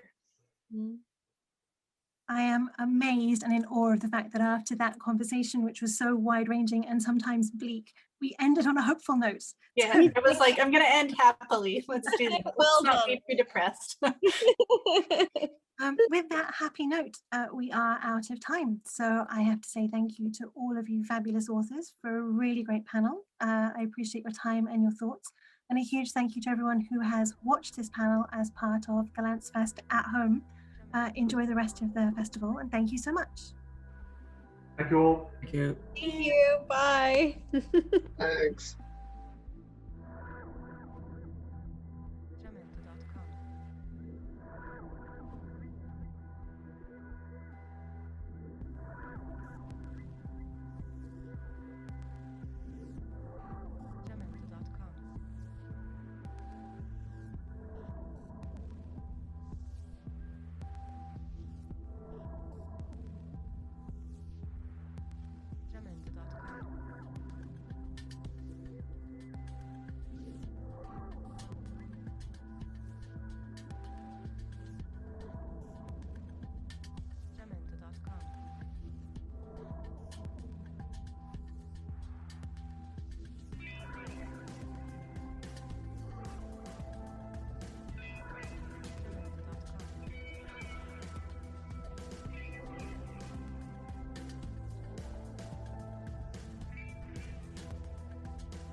Hello, GollanczFest at home viewers. Right, I'm back with the answers to the quiz. The first 8 questions were all on film, the sci-fi and horror films, and the first one was which of those classic horror films came first? And the answer for a point was B. It was Rosemary's Baby in 1968. Question 2 was which film did Duran Duran take their name from? And the answer is Barbarella. Barbarella for a point, although they slightly changed the name. Its character was called Durand. Question 3, name the film from the spaceship and the year. 3A was Nostromo, 1979, and that is Alien. B was Valley Forge, 1972, and that is one of my favourites, Silent Running. And C, that was the Lewis and Clark from 1997, and that was from Event Horizon. Question number 4 was, which historical figure does John Cleese play in Time Bandits? And the answer is Robin Hood. So question 4, the answer is Robin Hood. Question 5, which classic horror remake is Jordan Peele involved with coming out in August? The answer is Candyman. Question number 6, how many Oscars did Peter Jackson's The Lord of the Rings, The Return of the King win? It won 11, which makes it tied for the most ever one with Ben-Hur and Titanic. Question number 7, what was the connection between Elsa Lanchester in 1935, Jennifer Tilly in 1968, and Helena Bonham Carter in 2005? For a point, you just need to have said brides. They all played brides. Elsa Lanchester played the bride of Frankenstein, Jennifer Tilly was the bride of Chucky, and Helena Bonham Carter was the voice of the Corpse Bride in those years. Question number 8. In Blade Runner, which origami creature implies that Deckard might be a replicant? The answer is a unicorn. Moving on to the TV questions. The first question was, which one of these appeared first on TV? And the answer was Space 1999. So B, Space 1999, that first appeared in 1975. Sapphire and Steel was 79, and Red Dwarf was later in 88. Question number 2, in The Walking Dead, which county does Rick Grimes come from, a fictitious county? It's called King County, and it's named after Stephen King, and Frank Darabont named it, and he directed King adaptations, The Shawshank Redemption, Green Mile, and The Mist. So it was King County. Question 3, there were 3 points available. I gave you a robot's name and a year, just needed to name the TV show. The first one, the subtly named B9 from 1965, that's from Lost in Space. Question 3B, 7 Zark 7, 1978, taking me back to my childhood. That was Battle of the Planets.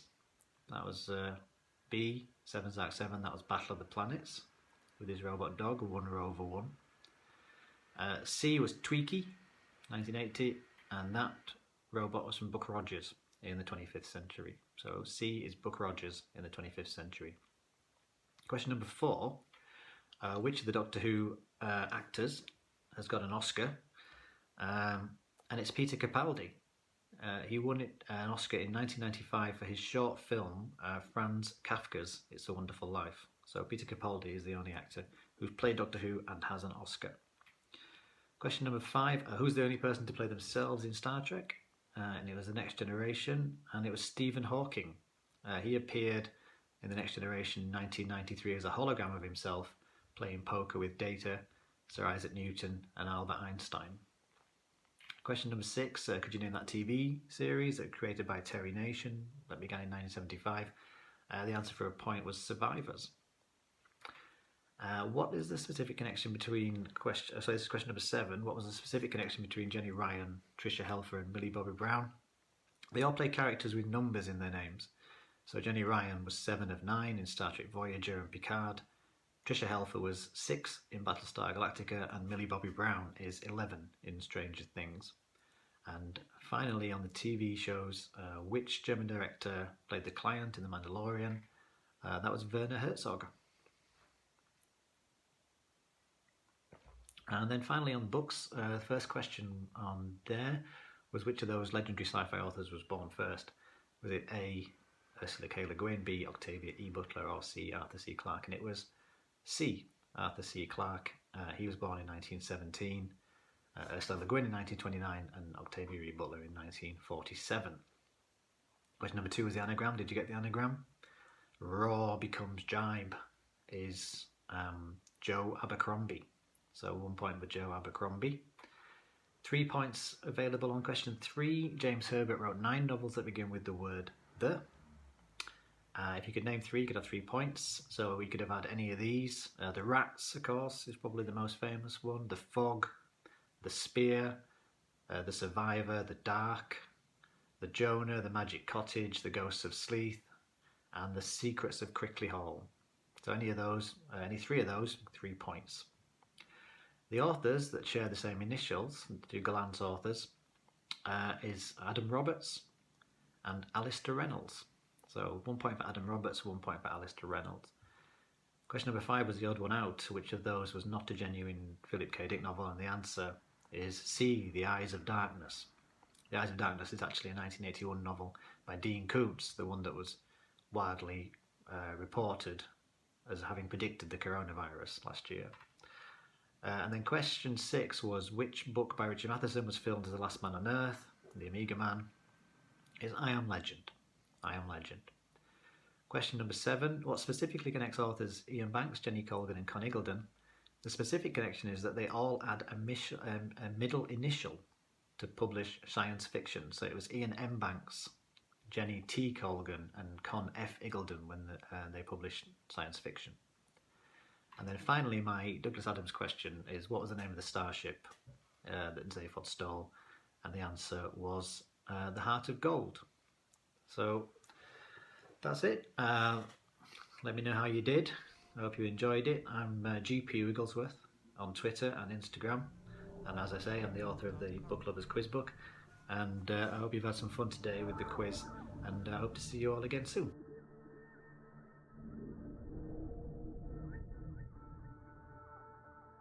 Jamendo.com.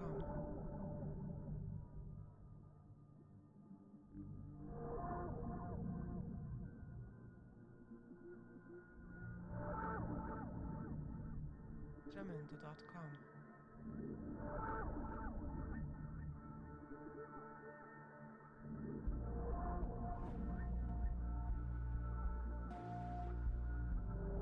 Jamendo.com.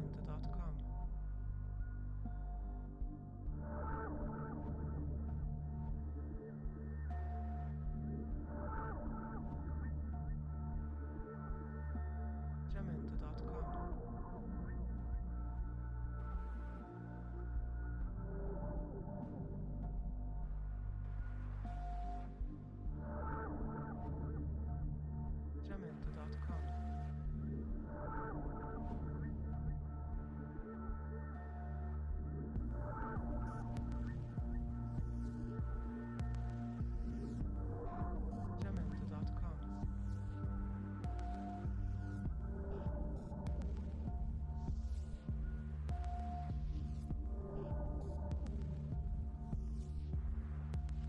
Jamendo.com.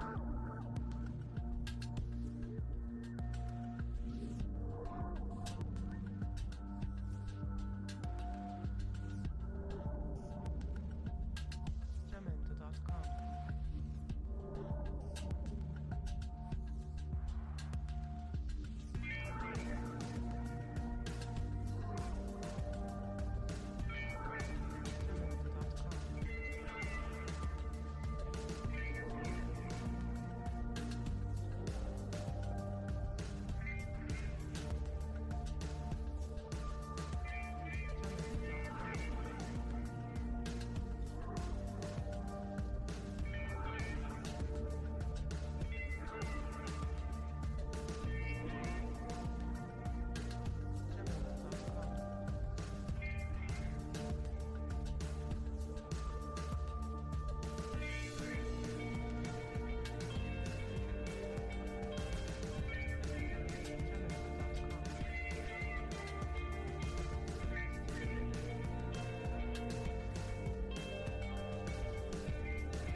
Jamendo.com.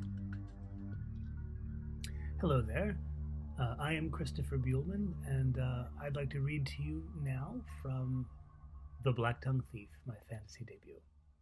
Jamendo.com. Chapter 1. This is an excerpt from Chapter 1, The Forest of Orphans. To walk alone down the white road through the forest of orphans, even on a pleasantly warm late summer day in the month of Ashers, you would have to be a magicier.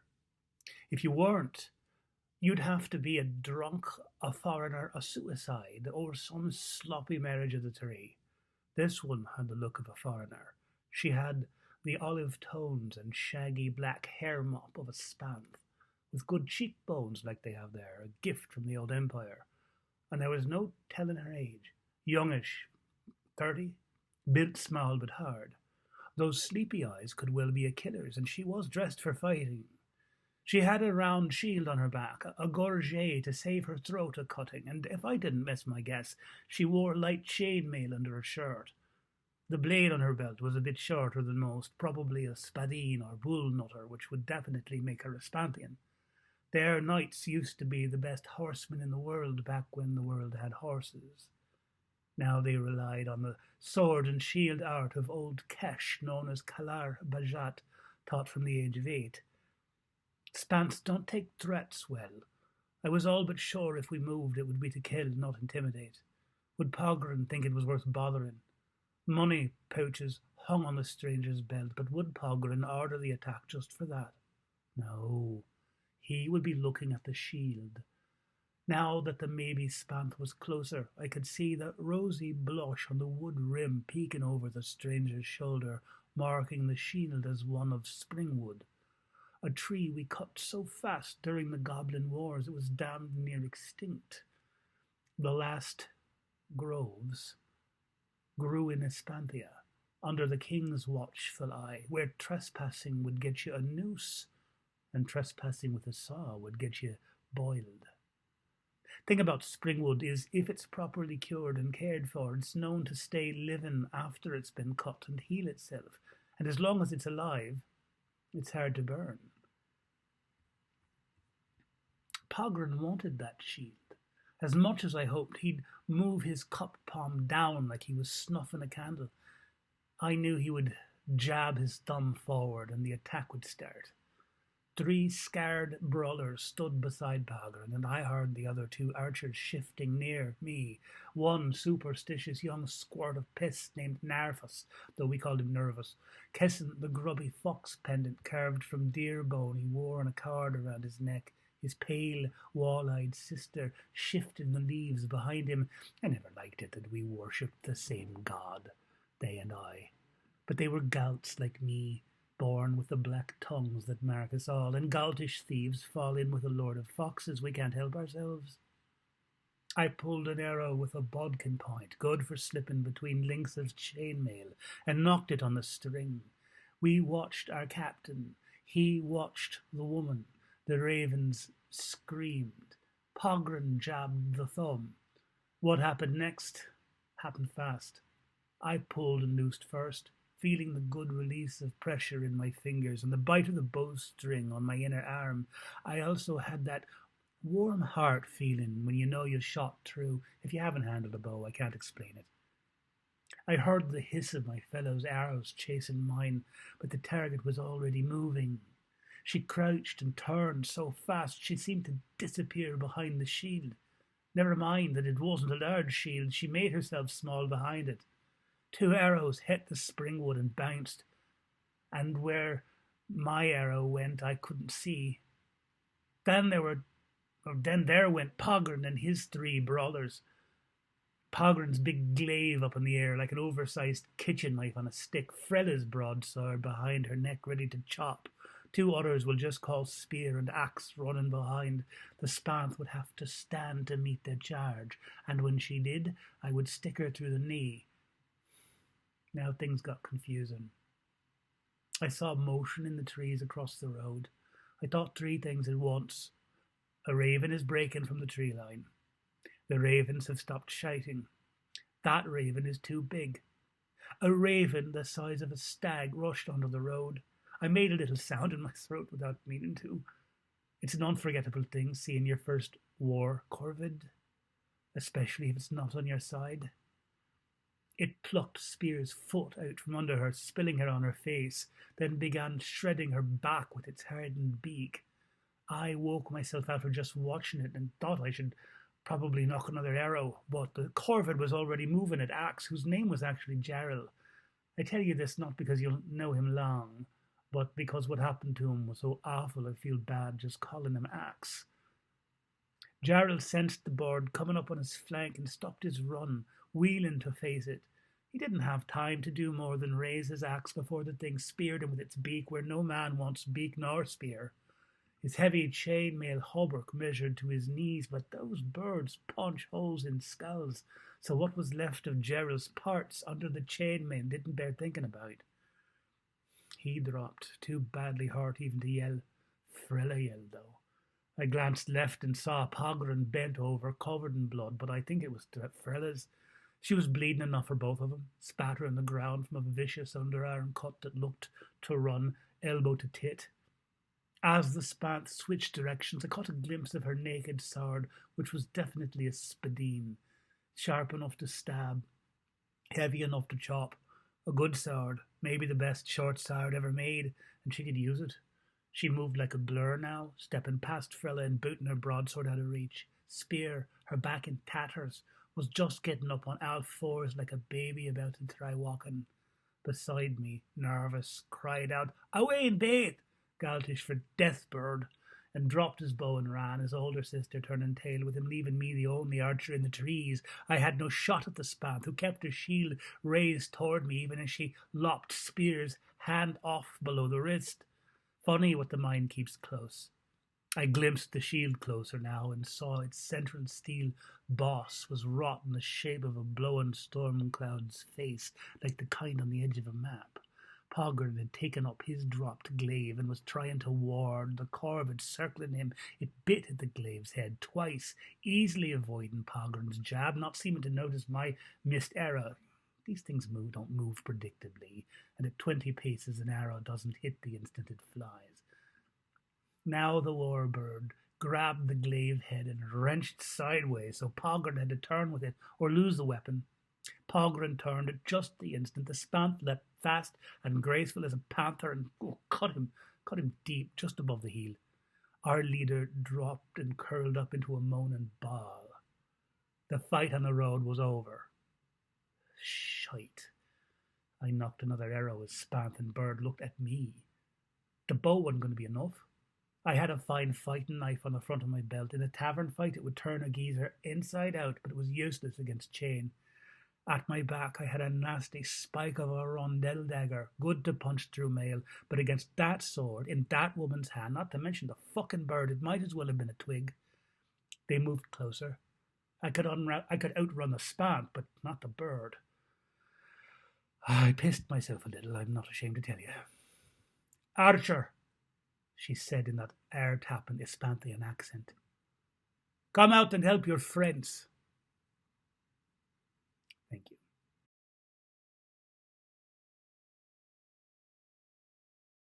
Hello, my name's Susannah Wise, and today I'll be reading from my speculative debut, This Fragile Earth, which is published on the 24th of June of this year with GollanczFest, which I'm very excited about. And I'm going to read a short excerpt from the beginning of the book around page 16, when Signy, the protagonist, and her son Jed, who's 6, are discovering that things in London, like the electricity and gas, aren't quite working properly, and she can't get hold of her partner Matthew.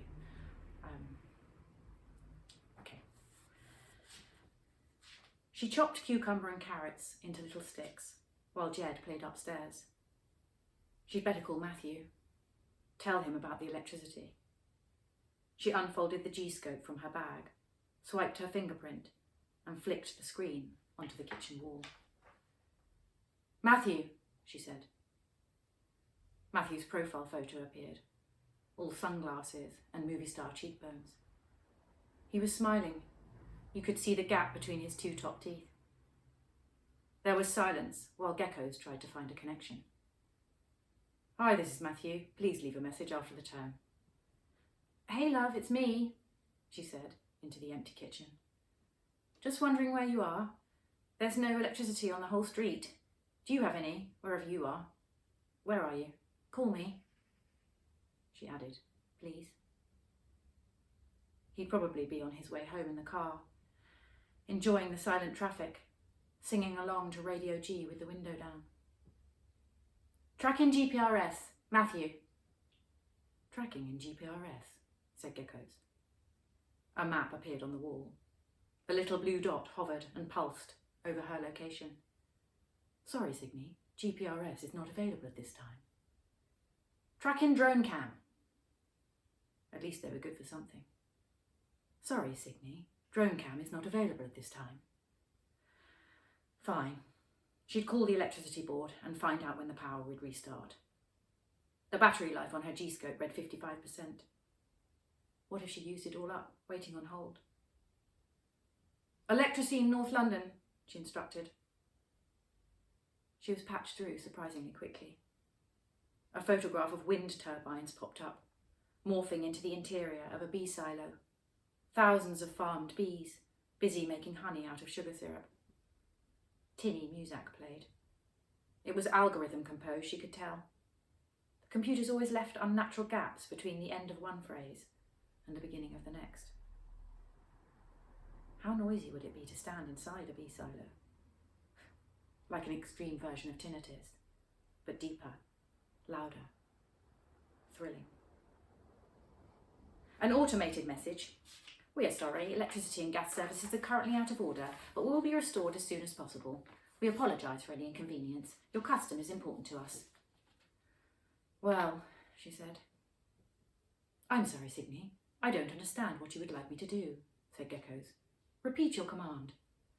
Go away, Geckos. Turn off. Jed, supper's ready. Jed galloped down the stairs. He made a great deal of noise for such a small boy. He climbed onto the chair and balefully eyed the meal on the table. Come on, eat up and then you can have ice cream. Freezer's broken. Okay then, chocolate. He shoveled cucumber into his mouth.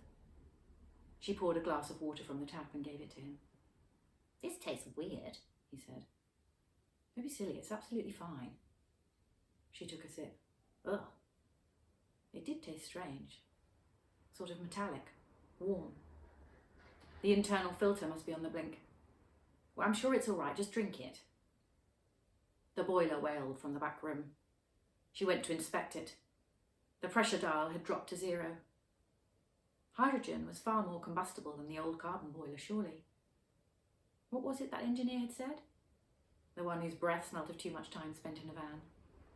When there's no gas going through the system, the boiler will make an awful noise, but it's not dangerous. No gas. She flicked the switch. The wailing stopped. Good.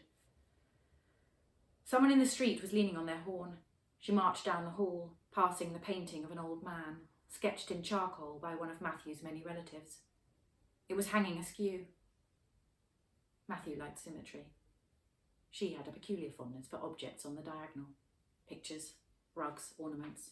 The haphazard nature of things at angles, as if they'd arrived there by accident. Through the bay window in the living room, she could see a car out of charge a short distance along the road. The driver was trying to push it to the curb. Other cars waited behind, the drivers watching through windscreens with arms crossed like Olympic judges. Eventually they took pity and climbed out of their vehicles. Together they helped move the broken car out of the way. There now, she thought. Teamwork. Everybody's cross. 2 feet below and behind her stood Jed. He was chewing. Oh, you made me jump. What are you doing leaving the table? I don't like the carrots, they're warm. Well, how else are you going to see in the dark? I don't need to see in the dark, Mama. He would tonight, if they didn't get the electricity back on. They were in the centre of that Venn diagram between night and day. The only decent torch, Jedster, she said, is locked in the camping box in the attic. I'm not going into the attic in the dark, said Jed. Well, neither am I. She laughed. He did too. Jed fetched the small plastic torch from his bedroom, but it had run out of battery. It had been hers as a child. She must buy some AAAs if she could find a shop that still had any. They found some long white candles in the back of the kitchen's drawer of doom that contained all the small things they could never find a specific home for. There was also a half-melted 4 in sparkly blue. When was I 4? Said Jed. That was ages ago. I want to use this one for bedtime. Well, you can definitely use it because it's yours.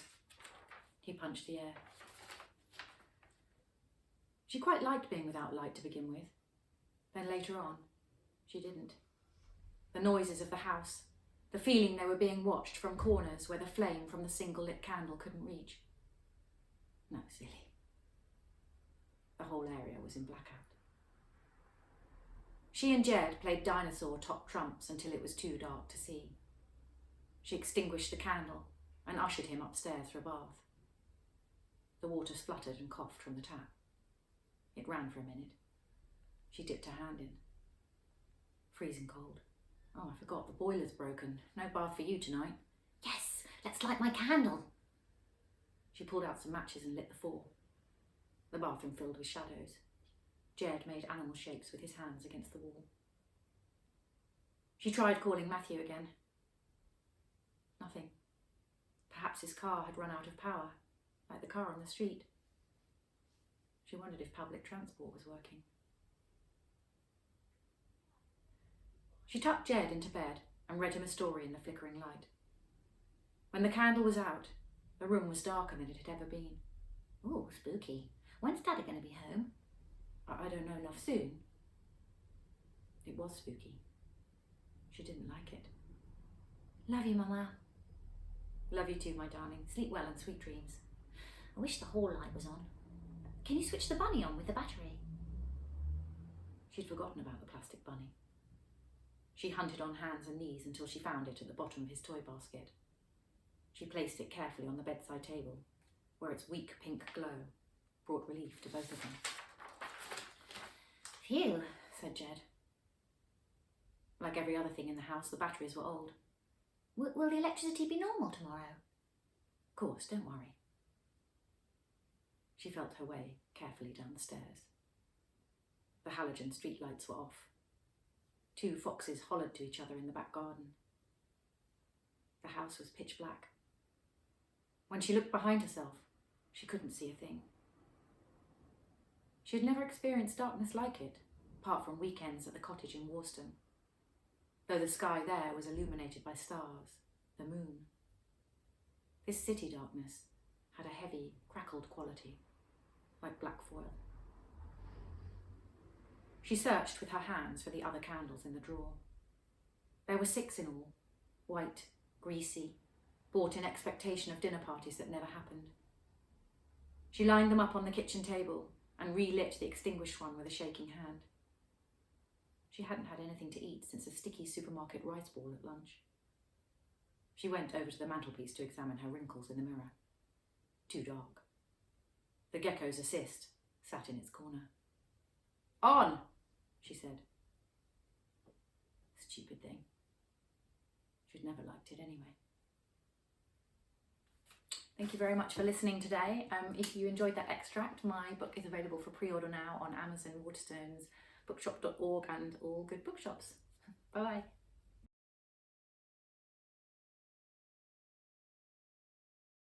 Hi there, Garth Nix here, coming to you from a secret music room in Sydney, Australia. And I'm going to give you a sneak preview of A Confusion of Princes, which I'm delighted Gollancz is republishing in the United Kingdom this year. Peter F. Hamilton was kind enough to say this about the book: fast, smart, entertaining, and brilliantly written. Thank you, Peter. So, a taste of A Confusion of Princes. This is from the beginning. I have died 3 times, and 3 times been reborn, though I am not yet 20 in the old earth years by which it is still the fashion to measure time. This is the story of my 3 deaths and my life between. My name is Kemry, but this is not the name my parents gave me. I do not know who my parents are, and never will, for I was taken from them as a baby. This is one of the secrets the Empire keeps well. No prince may ever know his or her parents, or the world of their birth. Even trying to find out is forbidden, which just about sums up the paradox of being a prince. We have vast power and seemingly limitless authority, except when we try to exercise that power or authority beyond the bounds that have been set for us. It's still about 1,000,000 times better than being an ordinary imperial subject, mind you. It just isn't everything that I thought it was going to be when I was a child, a prince candidate being carefully raised in considerable ignorance in my remote temple. So I'm one of the 10 million princes who rule the empire, the largest political entity in recorded history or current knowledge. The empire extends across a vast swathe of the galaxy, encompassing more than 17 million systems, tens of millions of inhabited worlds, and trillions of sentient subjects, most of them humans of old Earth stock. It is imperial policy that all these mostly planet-bound yokel types know as little as possible about the apparently godlike beings who rule them. Even our enemies, the alien Sad Eyes, the enigmatic Deaders, and the Nak-Nuk rebels, know more of us than our own people do. The ordinary folk think we're immortal, which is natural enough, when they typically have something like their grandfather's grandmother's nice commemorative stereo sculpture of a good-looking young prince on the family mantelpiece, and then they see the same prince handing out Grow of the Month awards at the annual Harvest Festival, or whatever. It would be the same prince too, because while we're not actually immortal, if we get killed, we do mostly get reborn into an identical adult body. It's a technical difference, I guess. And it's only mostly reborn. Our enemies know that we do not always come back from the dead. To have died 3 times like me is no big deal for a prince of the empire. There are others who have died 9, 12, 20 times and still walk among our ranks. There are even princely societies where you have to have died a certain number of times to join, like the 9 Death Lifers, bunch of idiots if you ask me, all suicidal freight deaths and then super cautious afterward. Who'd want to join that society? Particularly since you never know if you are going to be reborn. It's up to the emperor, and every now and then a dead prince's name just vanishes from the lists without explanation. And if you're dumb enough to make inquiries, you meet a lot of blank-eyed priests who don't know anything, and a weird kind of absence of anything about that dead prince if you directly ask the imperial mind. But before I get into my whole life story and all, let me take you through the bare facts of my childhood. I'm presuming you're not an imperial prince, which you'd better not be, or I'll have wasted all the careful preparations that are supposed to make this record detonate with a ridiculously large antimatter explosion if it is accessed by any kind of princely sensory augmentation. I guess not recording it in the first place would be more secure, but I have my reasons. So, I would have been close to a year old when I was taken from my parents.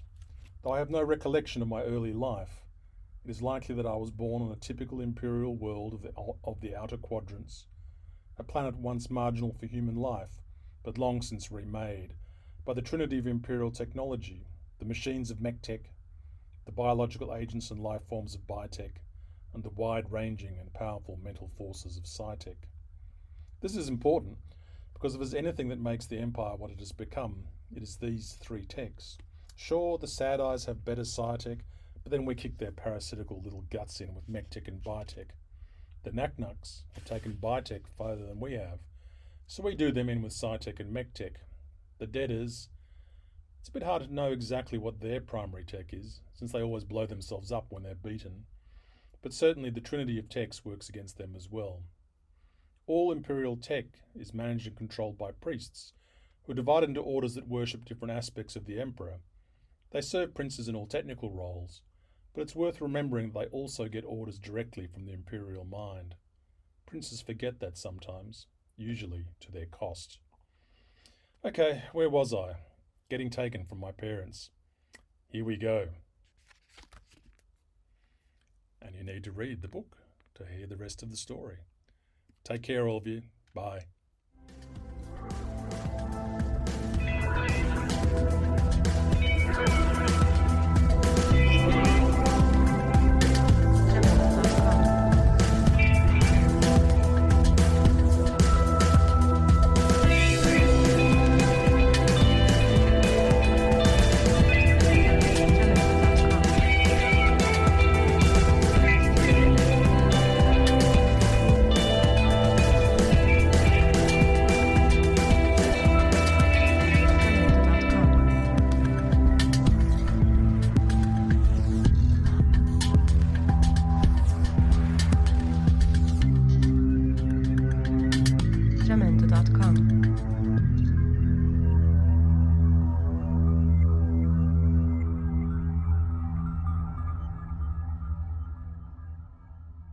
Jamendo.com GollanczFest.com.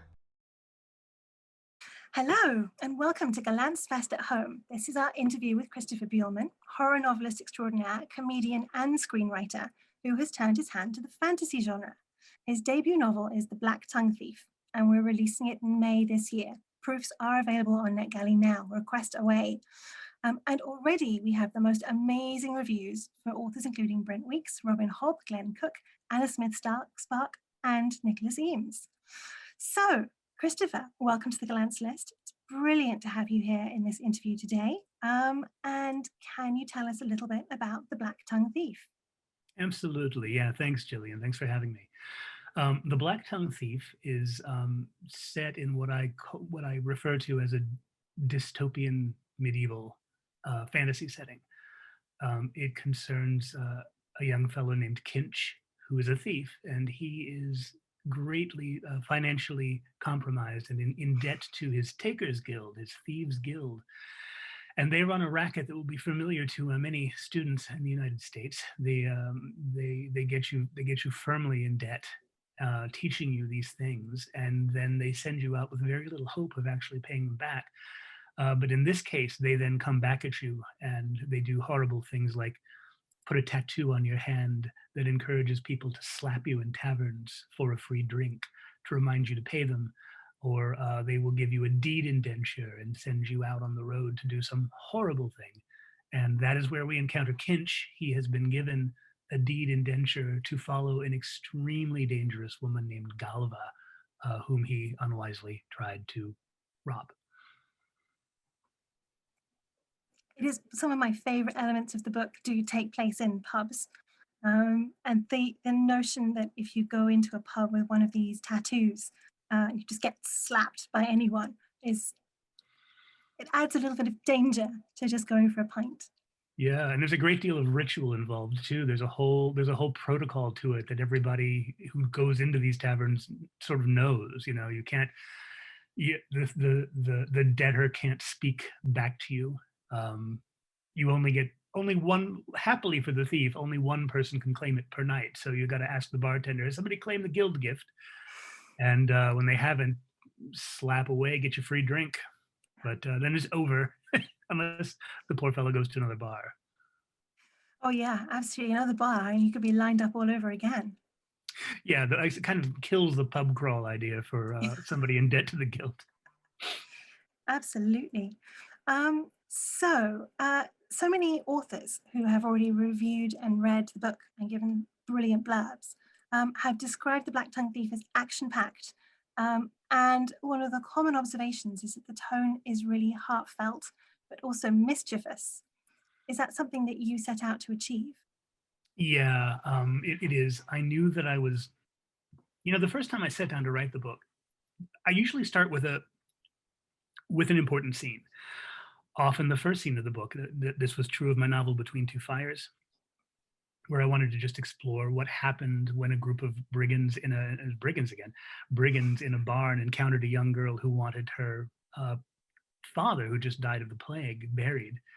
And they have ill intent toward her. And one of their number has just about had it with that particular behavior and stands up to the rest of them to prevent that. So I wrote that as an exercise, and the whole novel came out of it. And the same thing happened here. I had a group of highwaymen waiting in ambush, and they're waiting for the wrong victim. But when I first wrote it, I wrote it in the third person, and it was fine. But I realized I was setting out to write. This was going to be technically what you'd call a grim, dark novel. And it is a pretty bleak world I had imagined. But then I tried it in first person, and I found Kinch's voice, and I found this, wiseacre person who's just full of gallows humor and opinions. He's a very opinionated guide, and I really liked the balance. I really liked if we're going to be in this entirely dystopian, sort of post-goblin, horrific goblin war world, where we've lost a whole generation of men and put a whole generation of women under arms. let's have somebody funny to lead us through it, and it'll anesthetize some of that and make it more of a romp. So yeah. I know you've mentioned in our conversations that you are a fan of Joe Abercrombie, and I know Very he much. has he's known for a similar sort of balance between darkness of world and some lightness through character. Was that an influence, or were you writing this before you came across the mighty Lord Grimdark? He was an influence for sure. Okay.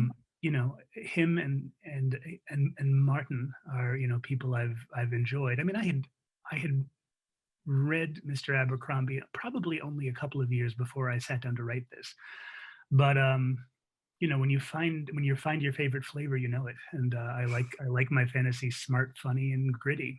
So he is those things, and I tend to come from the same well. I think flavor is such a lovely way to describe it. The novel is not funny, but it has moments of lightening humor. It has a character Kinch with that lovely, mischievous, wry look at the world, even though he's facing some dark things. Yeah, I certainly wasn't setting out to write a comedy, but I was just trying to sort of leaven the horror with comedy. And as a horror writer in my own right, I've got 5 published horror novels out with Penguin Random House. Horror and humor are very, very close cousins. They're both binary. They fail or succeed. The reaction is visceral. So yeah, I don't know where I'm going with that, but no, I think you're reminding me of a description that another Gollance author, Ed MacDonald, has used for his novels, saying they are grimdark with heart. I think that's a nice piece of positioning to be like, there is darkness here, but it's not bleak. That's it. And going all the way back to Shakespeare at the beginning of the modern language, he knew better than anybody who came later how to do that, how to set off moments of humor and moments of horror. You just look at Macbeth, and you've got the sort of porters talking about erectile dysfunction one moment, and then the next moment we're back with Lady Macbeth and murder most foul. Absolutely, yeah, something for everybody. Speaking of something for everybody, The Black Tongue Thief features a fantastic cat. I think we all know that cats rule the internet now. But what prompted you to make one a feature of your novel, and also such a disgusting one? Oh, I don't know if Bully Boy is disgusting. Not disgusting. I take it back. Yeah, he comes with baggage. We'll just say that his baggage is off-putting. But that cat is the closest thing to a character from life in the book, because just to rewind a little bit, I mean, I was a dog person my whole life. I was raised with dogs. I love dogs. I didn't care for cats, honestly. I didn't get it. Being allergic to them didn't help. I was tolerant of them, but I just would never have sought one out to be my, live-in companion. But then my, girlfriend at the time had a cat, and he was lovely. But when he disappeared, and I had nothing to do with this, when he disappeared, there came a point where she was ready to have a cat again, and one showed up on our doorstep, and it was a little blind cat, and a blind gray tabby. And counterintuitively, he bonded with me. He really, really, she said he rushed straight up to my study. He just seemed to like my scent, I guess. And he just lived in my lap from then on. And I named him Luther after the antagonist in the Suicide Motor Club, which I was writing at the time. But he was the sweetest creature you'd ever want to meet. There was a point where he got lost, and somebody called me, and you're not aware of how many gray tabbies God put in the world until you've lost one, and then everyone's calling you, I saw your cat. Yeah. And this fella's like, I saw your cat, he's under a hedge, he tried to claw me, he hissed at me, and I went, that's not my cat. It's not him. So Luther was very much the inspiration for Bully Boy, and he's practically lifted from whole cloth. That's fantastic. Yeah. So your main characters companion is literally your cat. Pretty close to it, yeah. Yeah, yeah. I think that's fabulous. I'm a huge fan of cats, especially when they are adorable but determined sidekicks. They make up their own minds about what they're doing and who they want to be with and where they want to be. Yes, we got a second cat after Luther left us. We have a little black cat named Jane, and she's every bit as loving and great company, really great company. So are you now a cat person? Is that it? I'm bi. You're bi. I was cat curious, and now It should be a new type of profile on social media. You can be like cat person, dog person, bi. It's polyamorous. Absolutely, polyamorous. It's a thing. It's a thing. We should make it a thing. We should make it a thing. And more seriously, you mentioned that one of the part of the backdrop of your novel is a goblin war. Yes. And I was surprised to love how fresh and original and appealing and real I found that when I read The Black Tongue Thief. Can you tell us a little bit more about the war and about how you approach that setting? Yes.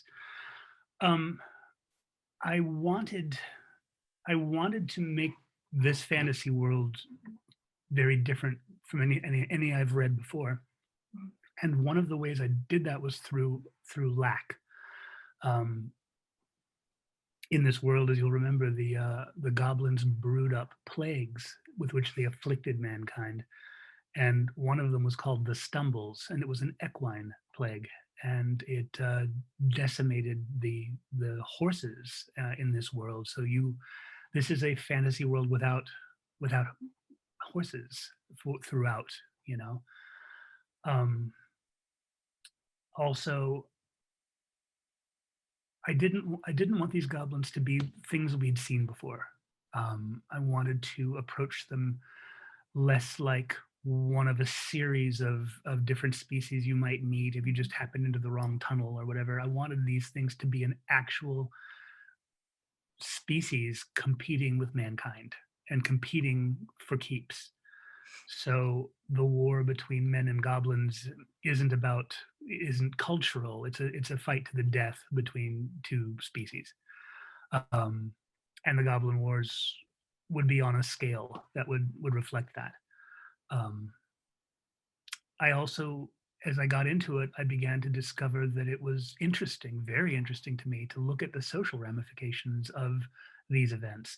For instance, you know, they're not being very many men between the ages of 22 and 50 in the world, and not being many children between the ages of 7 and 15, because for that time period, all women who were of an age to have children were pretty much out in the battlefield, taking the places that had been vacated by the men, and that results in most of the characters you will meet are women. There just aren't that many men. It's a fantastic what if notion to have underpinning a fantasy novel, to say, this what if humanity had a real, serious, dangerous competitor fighting for resources, taking us out brutally. I loved the sense of edge and danger it gives the world and the novel. It feels very real as well. Thanks. I approached the goblins themselves as naturalistically as I could. I'm like, all right, so we've read of goblins, from Tolkien and before. What is a goblin?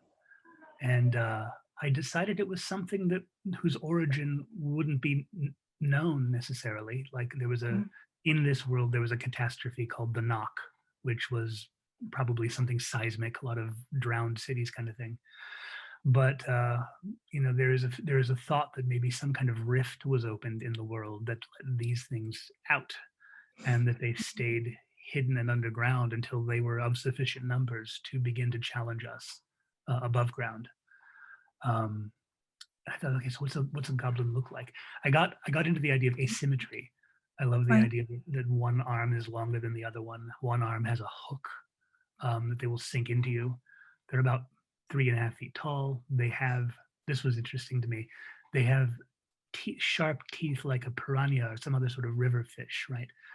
but because of that, they have an articulated tongue. It's got sort of a shell on it. Yeah. So that when they speak, their consonants are very insectile and rasping, and it's very difficult for humans to imitate their speech. I certainly, there's one moment in the book where one of those hooks is put to very impressive and impactful use, which I don't want to spoil it for anyone who's going to pick it up, but that scene blew my mind. It was so good. It is so good. So It surprised me when I was writing it. I knew there was going to be an encounter, and I was like, what does he want? Oh, there's this thing. Yeah. Yeah, so no spoilers for anyone, but you have to buy a copy of this book. You have to pre-order it because that scene is amazing. Absolutely amazing. So while I have you on the interview spot, I have one last question, which is maybe more for me than for people who haven't read book one yet, but what's coming next for the Black Tongue Thief and his crew? What can you tell us?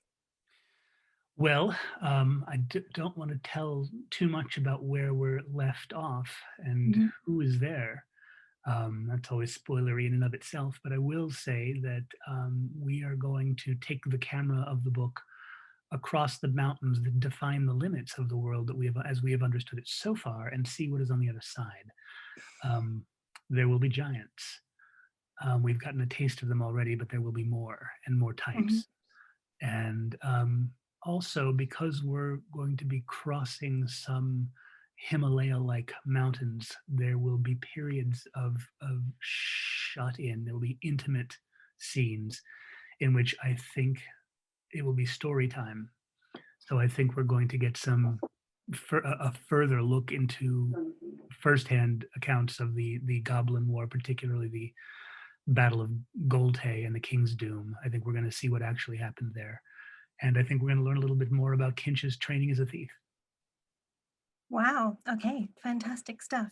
All those amazing skills that lead him to debts to get him slapped in pubs. It sounds incredible. Thank you so much. It's been so great talking to you. I am so looking forward to other people picking up The Black Tongue Thief, which we're publishing in May. Pre-order your copy now, request your proof on Netflix now, and share the adventure. Christopher, thank you so much for talking to us. A huge thank you to everyone who has tuned in. I hope you enjoyed this interview and that you enjoy the rest of GollanczFest at home. Thanks, Gillian.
Hello, my name is Chris Humphreys, and I'm the author of the Immortal's Blood trilogy.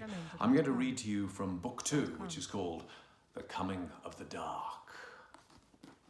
Chapter 1, resurrection. She woke with grave dirt in her mouth and a dead man's arm across her chest. Crying out, Lara swallowed soil, choked, spat, took in more with a desperate breath, spat again. She was in complete darkness, with the stench of death, putrid and gamey, filling her nostrils as much as the earth did, and the weight of both pressing her from all sides. It told her she was not alone in the dark, that part of what pinned her was a body, that perhaps there was more than one. Though she'd never been a worshipper, she knew the stories of the afterlife, its joys and its horrors. Simbala ruled death, and she was known to be a capricious god, assigning some to happiness, some to eternal terror. It was clear that her failure to worship had condemned her to that second fate, to rot forever in this fetid darkness. She had sought immortality and found it only in a living grave.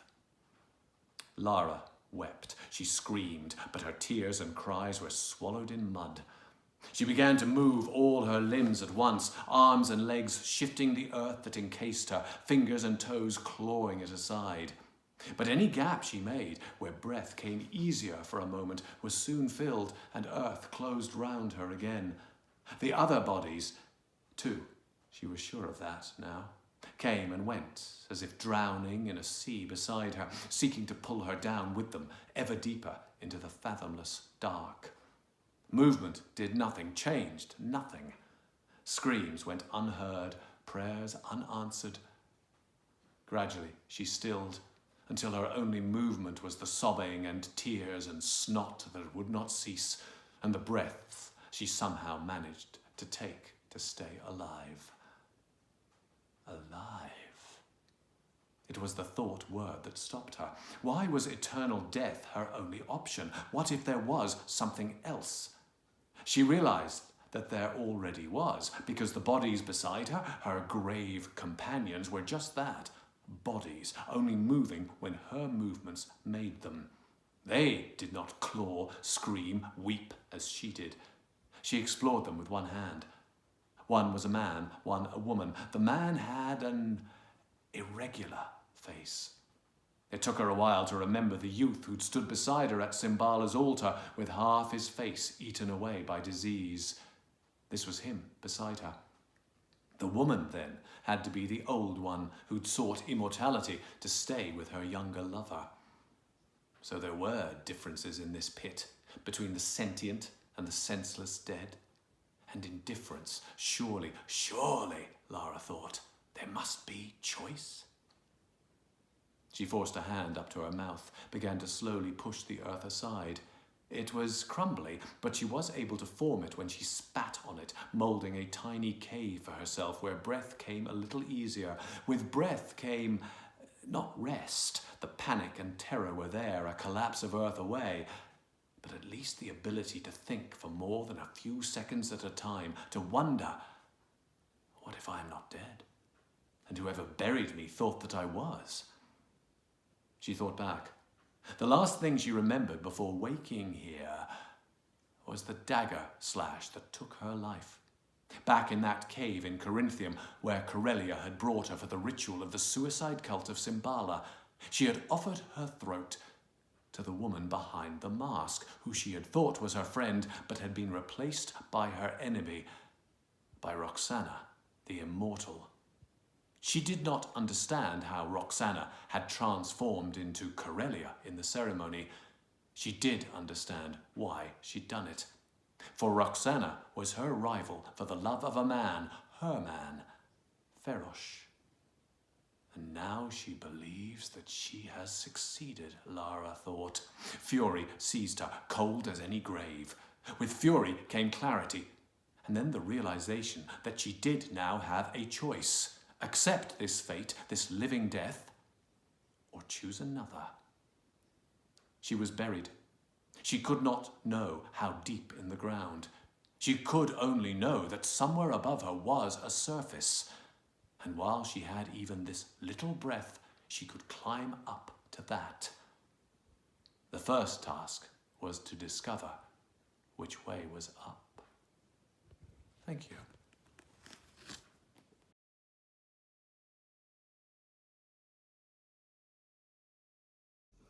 Hi, I'm Margarita Montimore, the author of The Rearranged Life of Una Lockhart, and I'm going to read you the opening pages from my novel. This is the prologue. Una stopped trusting the mirror years ago. After all, it told only a sliver of the story. This isn't me. I am not this woman. The mirror exposed time's passage, yes, but eclipsed her heart's true mileage. The lined face, the extra pounds, the hair chemically treated to hide its gray. Each year the body was hers, but her mind was out of sync with her reflection. Always playing catch-up, trying to rearrange the scrambled pieces of her life. It was nobody's fault she had met her future too soon. It should have been decades before she wore this funeral dress. Una threaded the chain of her necklace through her fingers, sunlight glinting off the gold gears of the pendant's clockwork parts. At first the lost years were agony, the instant loss unbearable, and when the stolen time was returned to her, it was rearranged. Always something else taken from her, someone else. But life had a system of checks and balances, and the bad breaks were tempered with good fortune. Even on this bleak day, hidden delights waited to offset the sorrow. She just had to be patient, open. For Una, the pendulum could swing either way. Next year, the face in the glass could be older or younger. It was the closest thing she could imagine to immortality, a game of existential roulette, even though the wheel would eventually stop spinning. I'll see them all again, eventually, and lose them all, again. She tried to accept the mirror's current verdict, to look at herself here and now, to be here now. But today, when her loss was tremendous and threatened to engulf her, she allowed herself to step out of this moment and rewind to a brighter one. Her muted dress replaced with sequins, her bedroom swapped for a mirrored basement, a room brimming with music and color and light, a love like a supernova, a party like no other. I can still get it right. Someday she would pick up the thread and return to the party. Not a do-over, only a disrupted continuation. No telling when. Someday. Are you ready?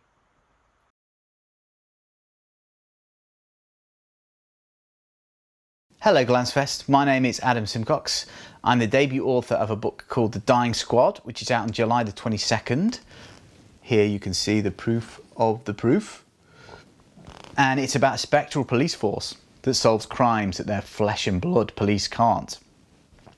And the hero is a guy called Joe Lazarus. And the piece I'm about to read you is right at the start of the book, where Joe is about to storm a drugs den in rural Lincolnshire, assisted by who he believes to be an undercover agent called Daisy May. The mist bit the road off in both directions, like it was intent on isolating them from the outside world forever. The girl knocked on the door. "What are you doing?" asked Joe. "Where I come from, we knock before we break into someone's house," Daisy May said. "This is the country, after all." "This is a bust, is what it is," hissed Joe, looking at the door, expecting to hear a shotgun blast or the sound of fleeing feet. The girl stepped aside, beckoning towards the door. "Be my guest. Hate to get in the way of a man and his bust." They waited, the door remaining unanswered. We should radio it in first," Joe said finally. "It won't work," said Daisy May. A squall of static told Joe the truth of her words. She smirked at him. "You see? No wonder there's such a drug problem round here if you're in charge of stopping it." He took a step back. He knew the gang were inside because he'd seen them go inside. "Something's not right here." "No shit," said Daisy May, winking at him, then opening the door. "You should be a detective." The majority of two boys lay in the hallway, chunks of them smeared on the walls and floor, their torsos carved apart by gunshot and violence. If they put up a fight, it was one they'd lost quickly and badly. "Well," said Daisy May, "they ain't getting up." Joe glared at her, holding a finger to his lips. The murdered kids looked barely older than her, yet she hadn't flinched. It was like she knew they were there, he thought. That, or she's seen so much death in her life that it doesn't leave a mark anymore. She has to be either undercover or the very least an informant. Either's a help until it turns into a hindrance. He kneeled down to check for a pulse he knew wouldn't be there, then tried to work out what bothered him most about the scene, other than 2 dead teenagers. He knew he should retreat, hightail it to outside and call it into the station. This was a crime scene he could do nothing but disturb, and for all he knew, the person who shot these kids could be in the kitchen, making themselves a brew before the next killing spree. The problem was he couldn't because his radio wasn't working. He reached into his coat, searching for the familiar phone-shaped bulge, finding lint and negative space instead. This didn't make any sense. He didn't take a shit without his phone, let alone stake out a drug safe house. It had been there when he'd been hiding in the ditch, hadn't it? A thud sounded above them. A thud sounded somewhere above them. This is all wrong, thought Joe. Daisy May being here, my phone not being here, the dead boys, the dead radio, everything. Sounds like we're not alone, whispered Daisy May, her breath cold in his ear. Who could it be? Joe peered up at the ceiling. You know what happened here? Daisy May said nothing, much to his surprise. Her face was blank, like she slipped on a mask of neutrality. Where was the irreverence, the smart mouth? That thud again, quieter this time, like someone had muffled it. I don't care whether you're undercover, a narc, or a punter looking for a score, said Joe, his eyes drawn down to the boys with exit wounds for faces. Wait outside, this is no place for you, trust me. Always thought trust was a thing you shouldn't have to ask for, said Daisy May, but a girl can take a hint. She bowed elaborately, then backed away, smiling slyly at him. Consider me fucked off. Joe shook his head, waiting until he heard the door slam shut. Things had been simpler when he'd been slowly freezing to death in a ditch. He eased into the hallway, edging past a faded white door decorated with a bullet hole in its centre, giving silent praise to floorboards that didn't so much as squeak beneath his feet. The snail trail of blood down the centre of the hall was harder to appreciate. He followed it to the stairs, a single bulb dangling like a noose lighting the way for him, chunks of floral wallpaper hanging loose from the walls like they were trying to escape the poverty of it all. He stopped to listen at the foot of the stairs. Nothing. Not even the whisper of an apologetic thud. His hand reached for the banister as his foot found the first step, wincing in anticipation at the sigh the house would make in response. It didn't come. In truth, he'd never felt lighter, more alive. It was as if his senses had been stretched to their limits, his vision pinging in and out of focus, like his system was warring with fight or flight. Up one stair at a time, his nose twitching at the lingering smell of soured gunpowder. From the massacre downstairs, or from something up here? He reached the upstairs landing, stopping at the first door on the left, looking at the breadcrumbs of blood that were drying up but still staining the ragged tan carpet. He had that feeling, the one that told him truth was lurking on the periphery, waiting to be discovered. He gulped down a deep breath, then took a step towards the open door.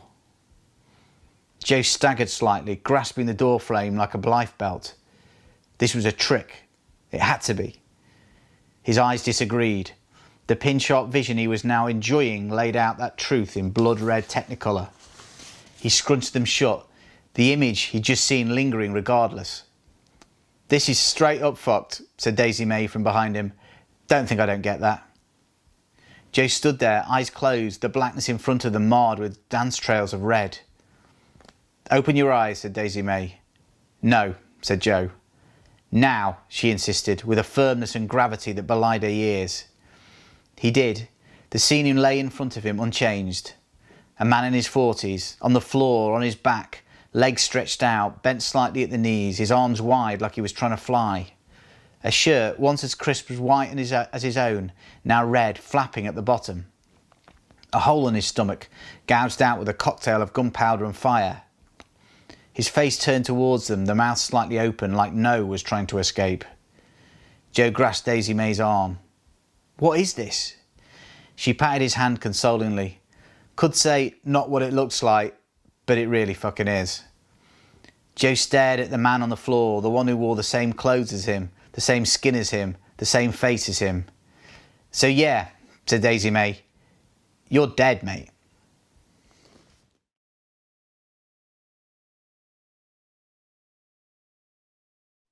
Hello everyone, I'm Marcus Gipps, Publishing Director of Gollantz, and I am here to interview M. John Harrison, or Mike, who is with us today to celebrate GollanczFest at home, and also the imminent paperback publication of The Sunken Land Begins to Rise Again, which was the winner of last year's Goldsmiths Prize, which I personally was thrilled. It's certainly the first time a Gollantz book has been on that list, let alone won it. And it is a wonderful, wonderful book. The reviews have been astonishing, and I'm thrilled to get to talk to Mike about that and other things today. Welcome, Mike. Thank you. Nice to see you. Nice to see everybody, or not see them, as the case may be. Well, this is one of the different things, isn't it? If we were doing this live as we normally would, there'd only be 180, 200 people in the room at most. But now we can reach across the world, and people who would never have been able to make it to one of these events would be able to see it. And I think that's a really beneficial thing. That's true. We'll get at least 3, I would think.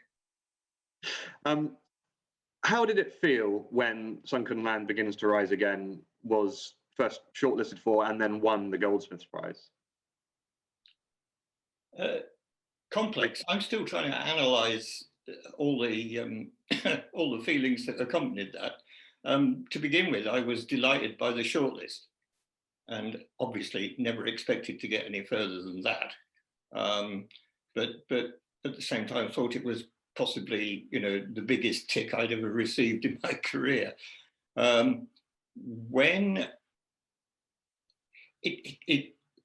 I was in denial for about 20 seconds when I realised that I'd actually won it. I thought that, you know, clearly a mistake had been made, or that I had misheard, you know, and senility was, you know, raging, and that finally I had cracked. After which I felt elated for several days, I think, and it's amazing to be to get some kind of recognition at that level so late in your career. I mean, I know I was delighted, and I'm just the publisher, so you know, I don't have as much skin in the game as you do, but it is a remarkable book. I don't want to give it away or discuss the plot in great detail, but for those who haven't yet read it, and you obviously should, it follows 2 characters, one of whom is sort of recovering from a bit of a breakdown in southwest London, and his on-again, off-again partner who inherits a house in the countryside. And it explores their relationship or lack of relationship and the way in which they engage with the world. And all the time there is a sinking sense of unease of something unusual happening in the water. It is a remarkable piece of work, and I don't want to, John, Mike, get too far into your influences, but I did want to just touch on a previous book of yours, Climbers, which was recently selected on Radio 4, is being reissued next year, and it felt to me like there was a similarity between the two in terms of the internality of the characters and the ways in which they deal with what can be a very difficult world. Yeah, I think so. Climbers was obviously designed to be a book very specifically about obsessive people. Originally, I was going to write it about surfers, and I realised that I didn't know anything about surfing and would therefore have to learn it. But I did climbing, and very slowly, over about a year, it came to me that I could write it about something that I already did and was already obsessed by, obviously. It was intended to be an analysis of not just of obsession, but of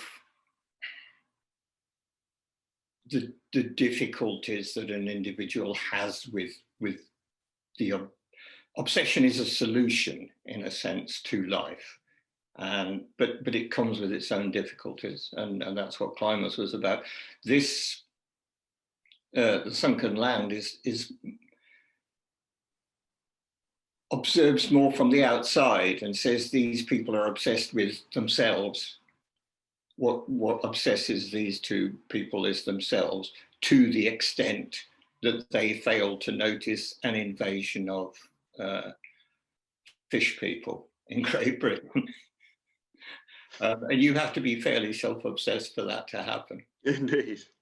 And yet somehow it's just happened to us. I can't understand that. Here we are. People have, in the reviews and online, they've described it as a Brexit, or I suppose more accurately, a post-Brexit novel. Was that in your mind when you were writing it? It was something of a Brexit novel in that the reference to Brexit gives you a certain amount of pivot in the novel, but actually it was really meant to be, in a sense, about the failure to notice the rise of populism, which is in a sense behind Brexit anyway. And the idea was that all of us were perhaps a little bit too self-involved to realize what was happening until it was too late. And as with the invasion in the book, yeah, things have accelerated to the point where it's now impossible to deny.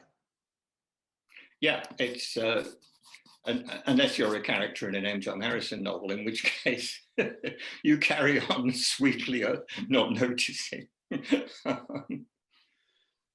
You were obviously heavily influenced by The Water Babies, the Charles Kingsley morality tale. Could you talk a little bit about why that had resonated with you? Yeah, it's not an influence, it's a reference. And there's a very, distinct difference between the two. The book is scattered with deliberate kind of almost like GPS references for the reader. And The Water Babies is the major one. But there are also references to William Golding, various movies and pieces of pop music, and of course paintings figure very heavily as reference material. And it's always worth Googling them. Some of it is fun. The Water Babies was obviously a way of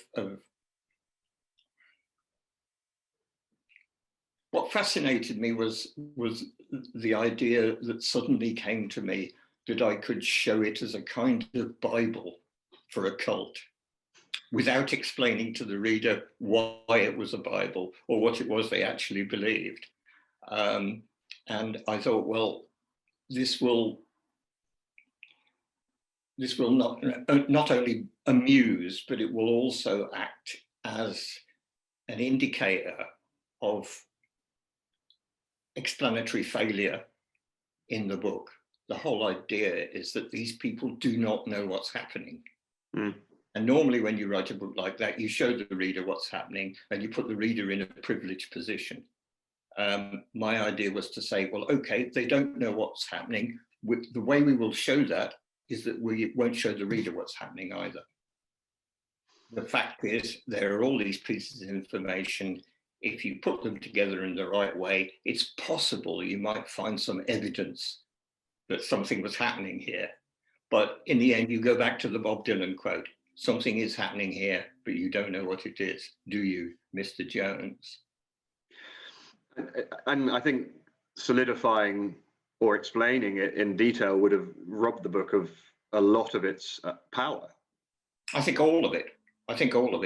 It was because it was not designed to produce a solution, but to produce a continuing mystery.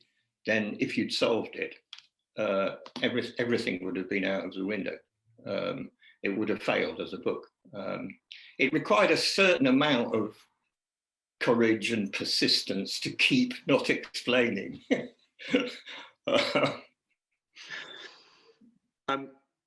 Interesting, you mentioned William Golding, who is an author whose star has rather waned, I feel, in recent years. He isn't talked about in the way that he once was. And, the man won all sorts of prizes and wrote a number of immensely powerful books. Was there a particular one that you referenced in this? Well, the book that's referenced is Pincher Martin. And it's referenced not, again, we have to go back to this thing of Golding's not particularly influenced on me. I don't particularly like his work, to be honest. But that particular book is a trigger. And if you remember that book well, yes, very well. It will trigger, it will cue. and it's part of a queuing system in the first 2 or 3 chapters. And I will say no more. I was also, I don't want to get too distracted, but also the spire and the obsession of the building, and sort of reminded me in some ways of the climbers in that same way, that single-minded focus on what you are doing, even when you don't notice what's going to happen if you finish it. Yeah, I think it parallels the obsession of the writer always. You know, that essentially all writers are writing about themselves when they write that particular theme. You know, for me, I was obsessed with rock climbing, sure, but prior to that, I'd been obsessed with writing for many years before that. They became metaphors for one another. They became entangled as metaphors. Can we talk briefly about the sense of place? I know Climbers is Pennines in the Peak District, I believe, largely, but both books evoke a very, well, I was going to say convincing, and I'm not sure that's quite the right word, a very powerful sense of place, whether that's South London, whether that's climbing the mountains, whether that's the small village that Victoria moves to. Are these all places you know? Yeah, I can't do it otherwise. I mean, the grim secret behind that is that I simply write where I am. Basically, ever since I was a little boy, I'm writing a kind of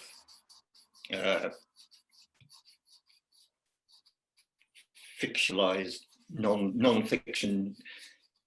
I don't know what you would call it. It's not a memoir. I'm writing an anti-memoir at the moment, and one of the things that struck me about my entire relationship to writing, or again the entanglement of my way of writing and my way of seeing the world, is that I could not stop looking at the world when I was a little boy.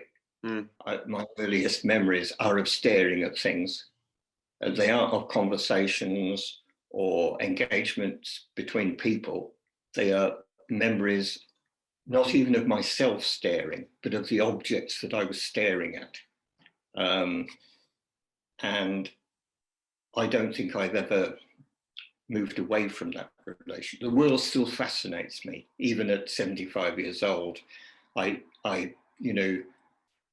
stop halfway down the staircase in the morning, stare out into the garden, and before I know it, I'm writing a note about what I can see. That seems to be basically my way of relating to the world. So the beauty of climbers as a subject, or as a way of tackling a subject, was that the activity itself is also totally entangled with the world in a completely experiential sort of sense. For me, that part of writing is an exercise of your experiential relationship with the world itself. And I think that's why it's so almost alarmingly intense in the books. Do you find you ever have any difficulties, though, in translating the intensity with which you have experienced a place or an object or a location into prose, or does it just come naturally? Well, it not only started when I was a small boy, but it was the first thing I tried to do when I tried to write. So it's the result of a long engagement with a process which I think is essentially failed. That basically, the moment you, for instance, descend to metaphor in a description, you have failed. You've given up trying to describe the thing. You've given up trying to photograph it. And I realized that when I was about 30, that essentially Christopher Isherwood had been right all along, that you can make the statement that you're a camera, but you will never be a camera. That essentially you cannot write a landscape. You can only, in a sense, rewrite it. You can only revise it. You can only editorialize about it. So that was a huge disappointment for me. And part of the disappointment of the central character in Climbers relates to that. The idea that, for me, it was the final giving up of the idea that I could somehow record the world. And from then on, I moved further into a much more fictional way of looking at fiction.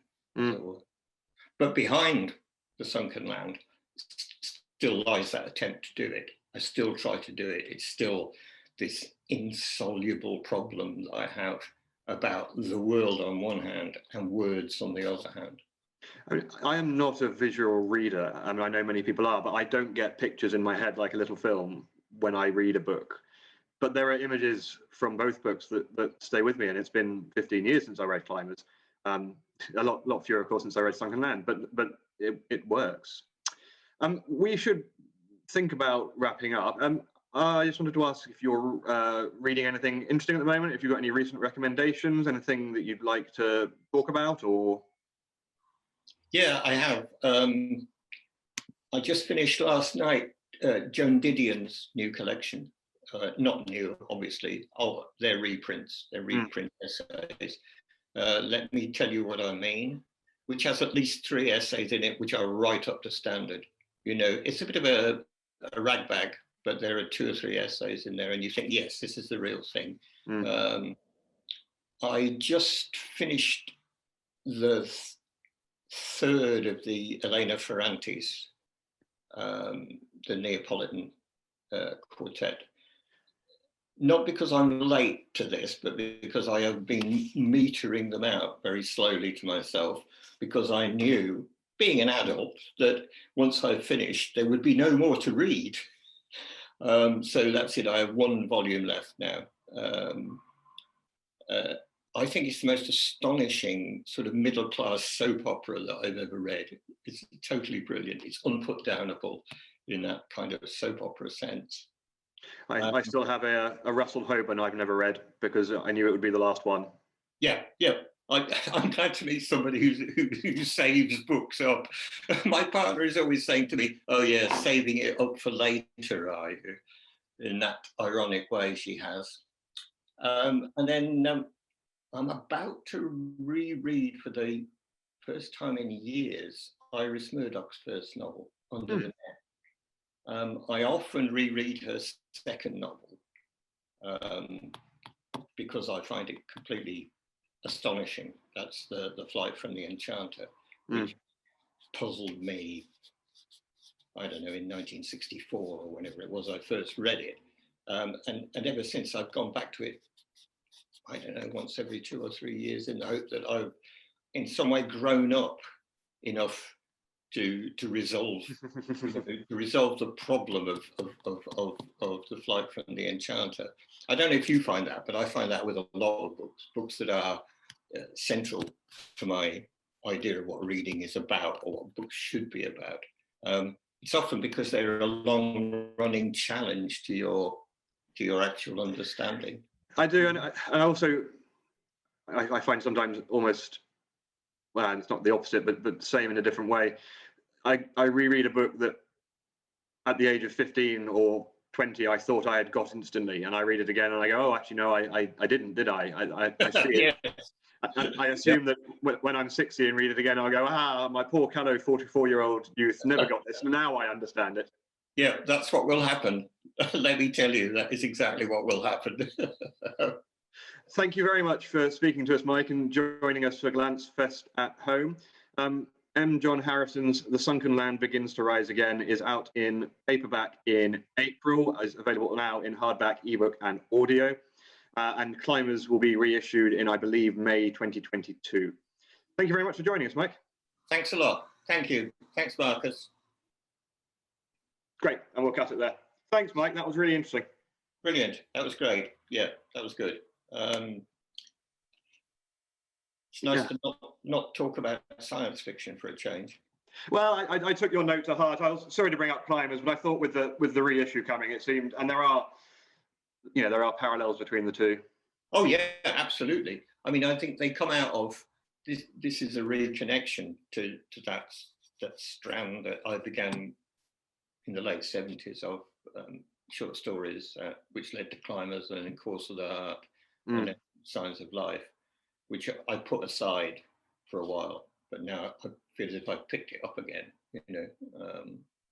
and it's you could see, as you remarked, you can see the continuities, especially in this background. You know, the way the background is still alive, I hope. I mean, one thing I wasn't sure of, which is why I didn't mention it, was how much Climbers was a response to the political state of the time when it was written, in the way that... Yeah, very much so. I mean, I got the, a lot of my friends were moving out of climbing it and into, because they had lost their jobs because of the Thatcherite deindustrialization. They could no longer make huge amounts of money in the winter and then spend it on going climbing in the summer, which was what they tended to do. A lot of them had moved into steeplejacking or high access engineering, rope access engineering.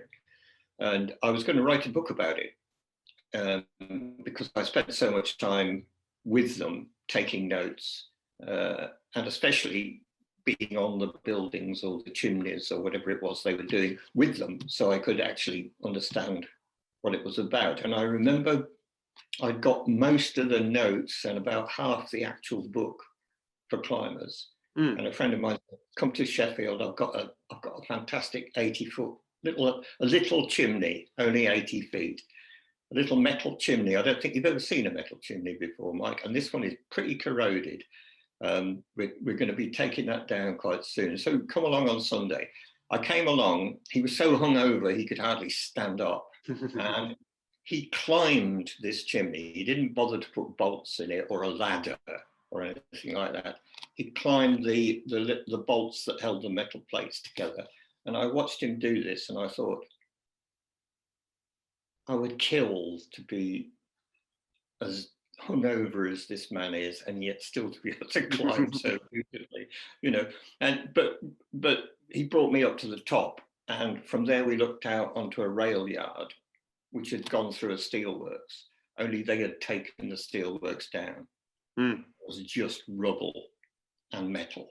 And I looked out and I thought, shit, this is what this book ought to really be about. And there's quite a strong presence in Climbers of like industrial dereliction, and the remains of industry surrounds Victoria in the sunken land, because this is the big politics of our time. The big politics of our time is the loss of industry and its replacement with heritage. You know, all of that stuff in Sheffield that I looked out on from the top of that chimney in terror, I might add, because I was thinking, how am I going to get down? How am I going to get down? Is now heritage. They've taken Bessemer furnaces, mounted them as massive sculptures and painted them up, and people come and have drinks around them. And you look at the stuff and you think, my God, this is what's left of it. It's the fossils and the skeletons of something that used to be alive. Yeah. You know, and with people's livelihoods. So you're right, it is. I mean, Climbers is they're both quite political, I think. I actually rather regret having said goodbye already, because I think we might keep that bit in because it was rather good. So if you have no objections, I'll say once again, thank you very much, Mike. Okay. Thank you.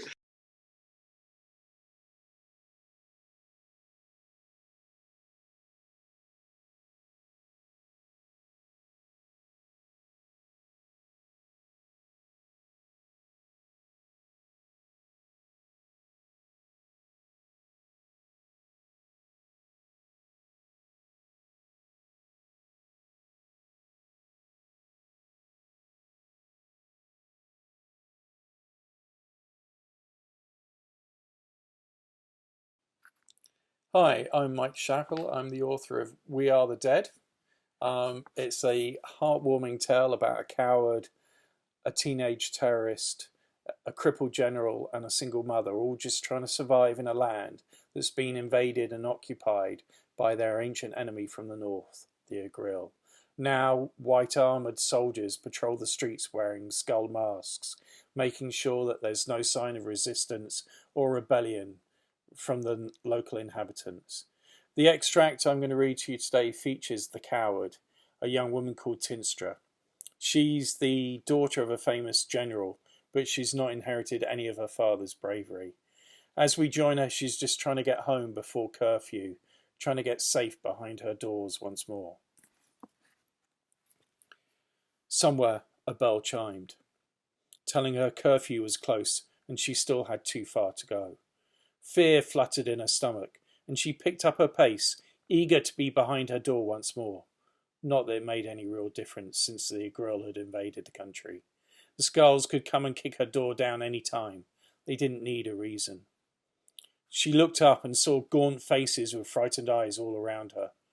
Everybody was in the same situation, looking for food, avoiding trouble, just trying to make it through the day and through the night, staying alive any way they could. Tinstra recognised a few of the people still out and about, but she ignored them all. Kept moving. What would she say anyway? Better to stay silent and not be noticed. She turned into Esther Street. It used to be a beautiful little road with flower boxes on windowsills and colourful market stalls selling this and that. Now the only colour came from the Grill flag fluttering from every building. Blood red with one black eye, Cage's eye, watching all. Everywhere she saw little scars from the night when Gia fell.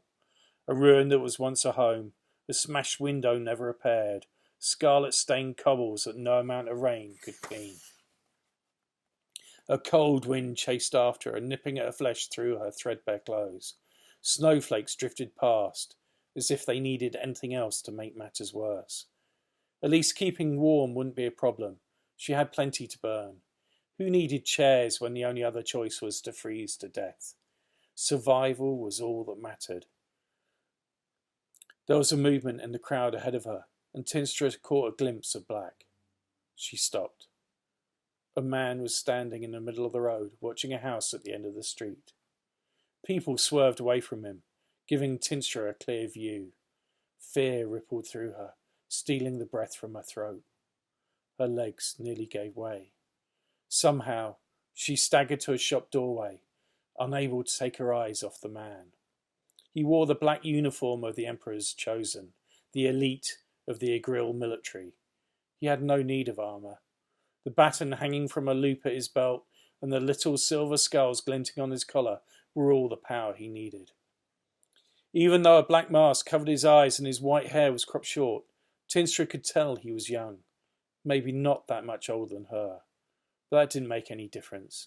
There was no mistaking the power emanating from the man, the danger, the fear. Of all the Grill's monsters, the Chosen were the worst. Tinstra had to get away. Run. She tried to enter the shop, but the door was locked. It rattled in its frame as the bolts held firm. Scared faces stared at her through the window, but no one came to help. Behind her, the Skulls were setting up a barricade at the end of the road. There was nowhere to go, nowhere to hide. She sank to her knees. She was trapped. Dear Alo, God of life, I don't want to die. Please protect me. The street was now empty apart from the Chosen. Tears ran down her cheeks as she watched. Prayers ran off her tongue, as if they could keep her safe. She heard the wings next, looked up, saw the Daijuku swoop along the street. 4 of them, demons all, black shapes cutting through white snow. All scales and talons and gleaming fangs, their wings spanned the road from one side to the other. The Daijaku of myth made flesh. Demons brought out of the great darkness to aid Raku in his work. All but one carried a Nigantan blade. She stopped praying and started screaming. The lead Daijaku had something in its hand, something that glowed red and furious. A bomb. The creature threw it at the house at the end of the street, and then the demons flew straight up and away. Tinstra had just enough time to close her eyes before the house exploded. Wood, glass and stone rained down on the street. Tinstra cowered in the doorway, not wanting to see how death would come for her. Her ears rang with the fury of it all. A wall of heat roared past, burning her skin. as if the underworld had come to claim her. She choked on the smoke as it billowed past, but still she kept her eyes shut. She covered her head with her hands and curled up as small as she could. Tinstra had no idea how long she stayed like that, wrapped up in a ball of fear. It was only when she heard the pounding of her heart that she realised she was still alive. She opened her eyes, sobbing with relief. I'm alive. I'm alive. Thank you. I hope you enjoyed that extract from We Are the Dead, available from all good bookstores. I hope you buy it and find out what happens next. Thank you.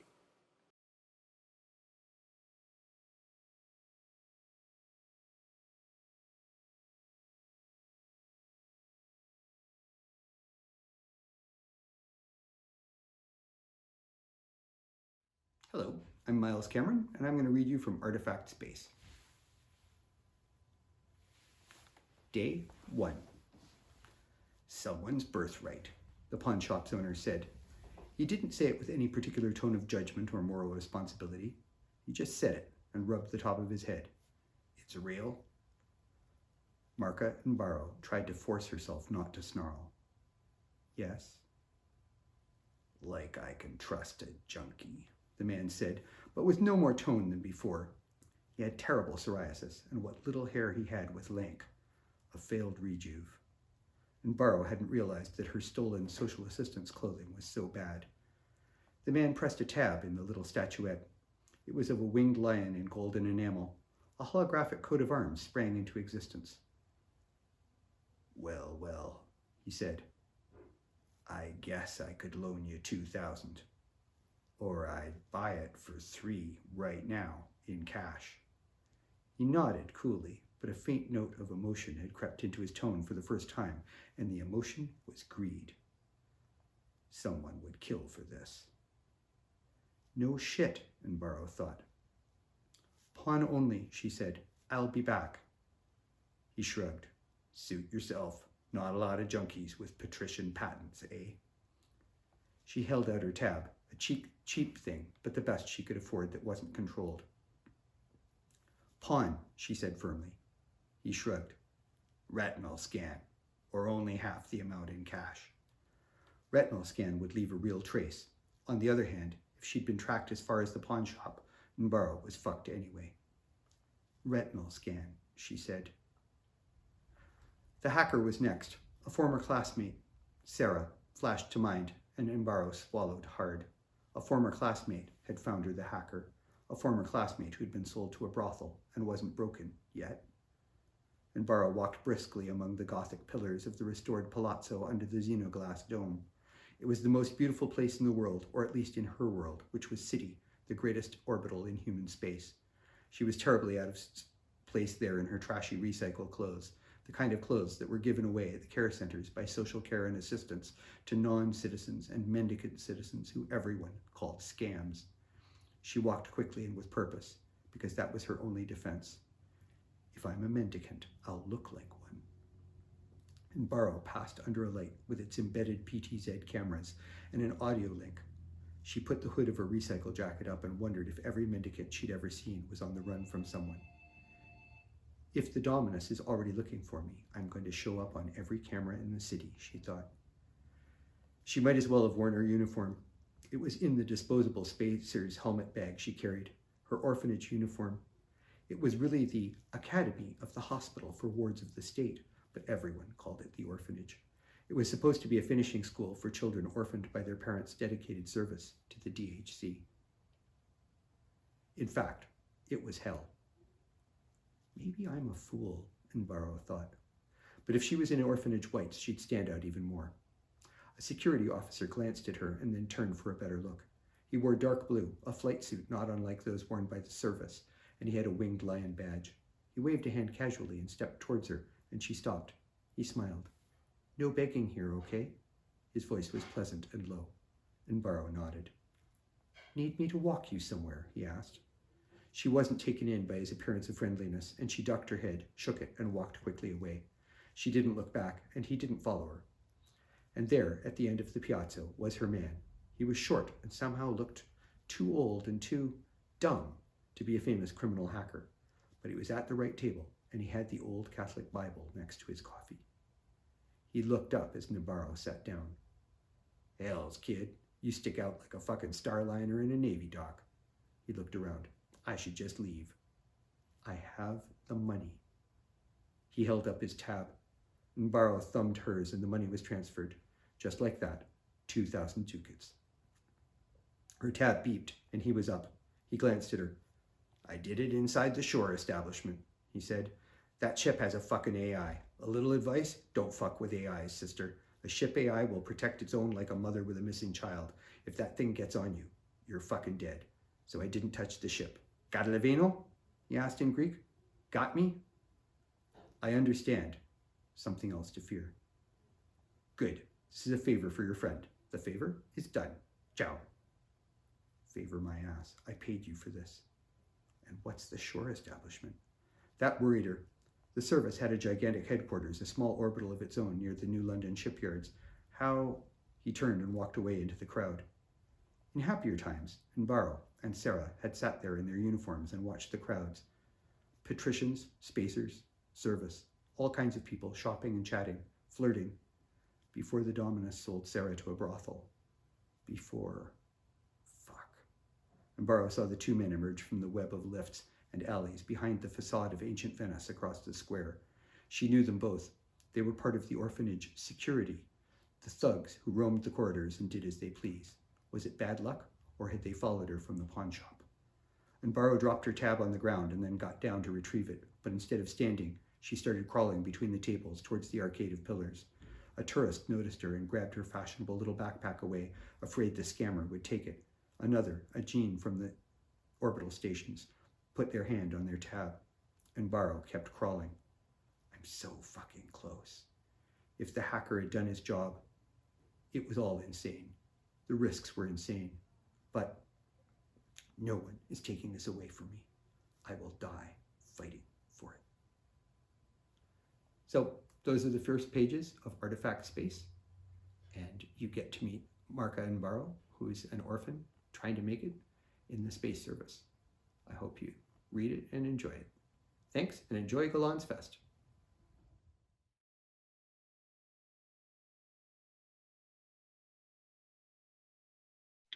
So that's it. Thank you all so much for coming to GollanczFest at Home 2021. We hope you've enjoyed it, and we've loved having you celebrating with us virtually. We'll be back, possibly even in real life, in October later this year. So stay tuned for more info on that in the coming months. And as well as a physical element, there will be a digital element as well for all of you around the world who can not join us in London. We've still got some wonderful deals and competitions running at the moment. The ebook sale goes on all weekend. Please download the ebook sampler, which contains extracts from all of our titles publishing this year, pretty much. The SF Gateway Direct Selling app is also available to download and get 20% off. I haven't worked out what the code for that is yet, but I'll find some way of sharing it with you. Hopefully you've had a taster from our panels and readings, but do keep an eye out for the titles that we have talked about all through the day. It makes the world a difference to our authors. And in the meantime, please share everything you can online. Anything you're excited about for the rest of the year, any authors you've discovered today, we're on Twitter, we're on Instagram, we're on Facebook, we are everywhere. But thank you so much for joining us, and have a lovely evening.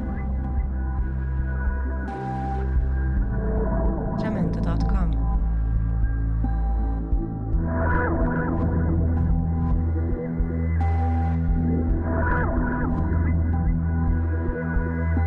Jamendo.com.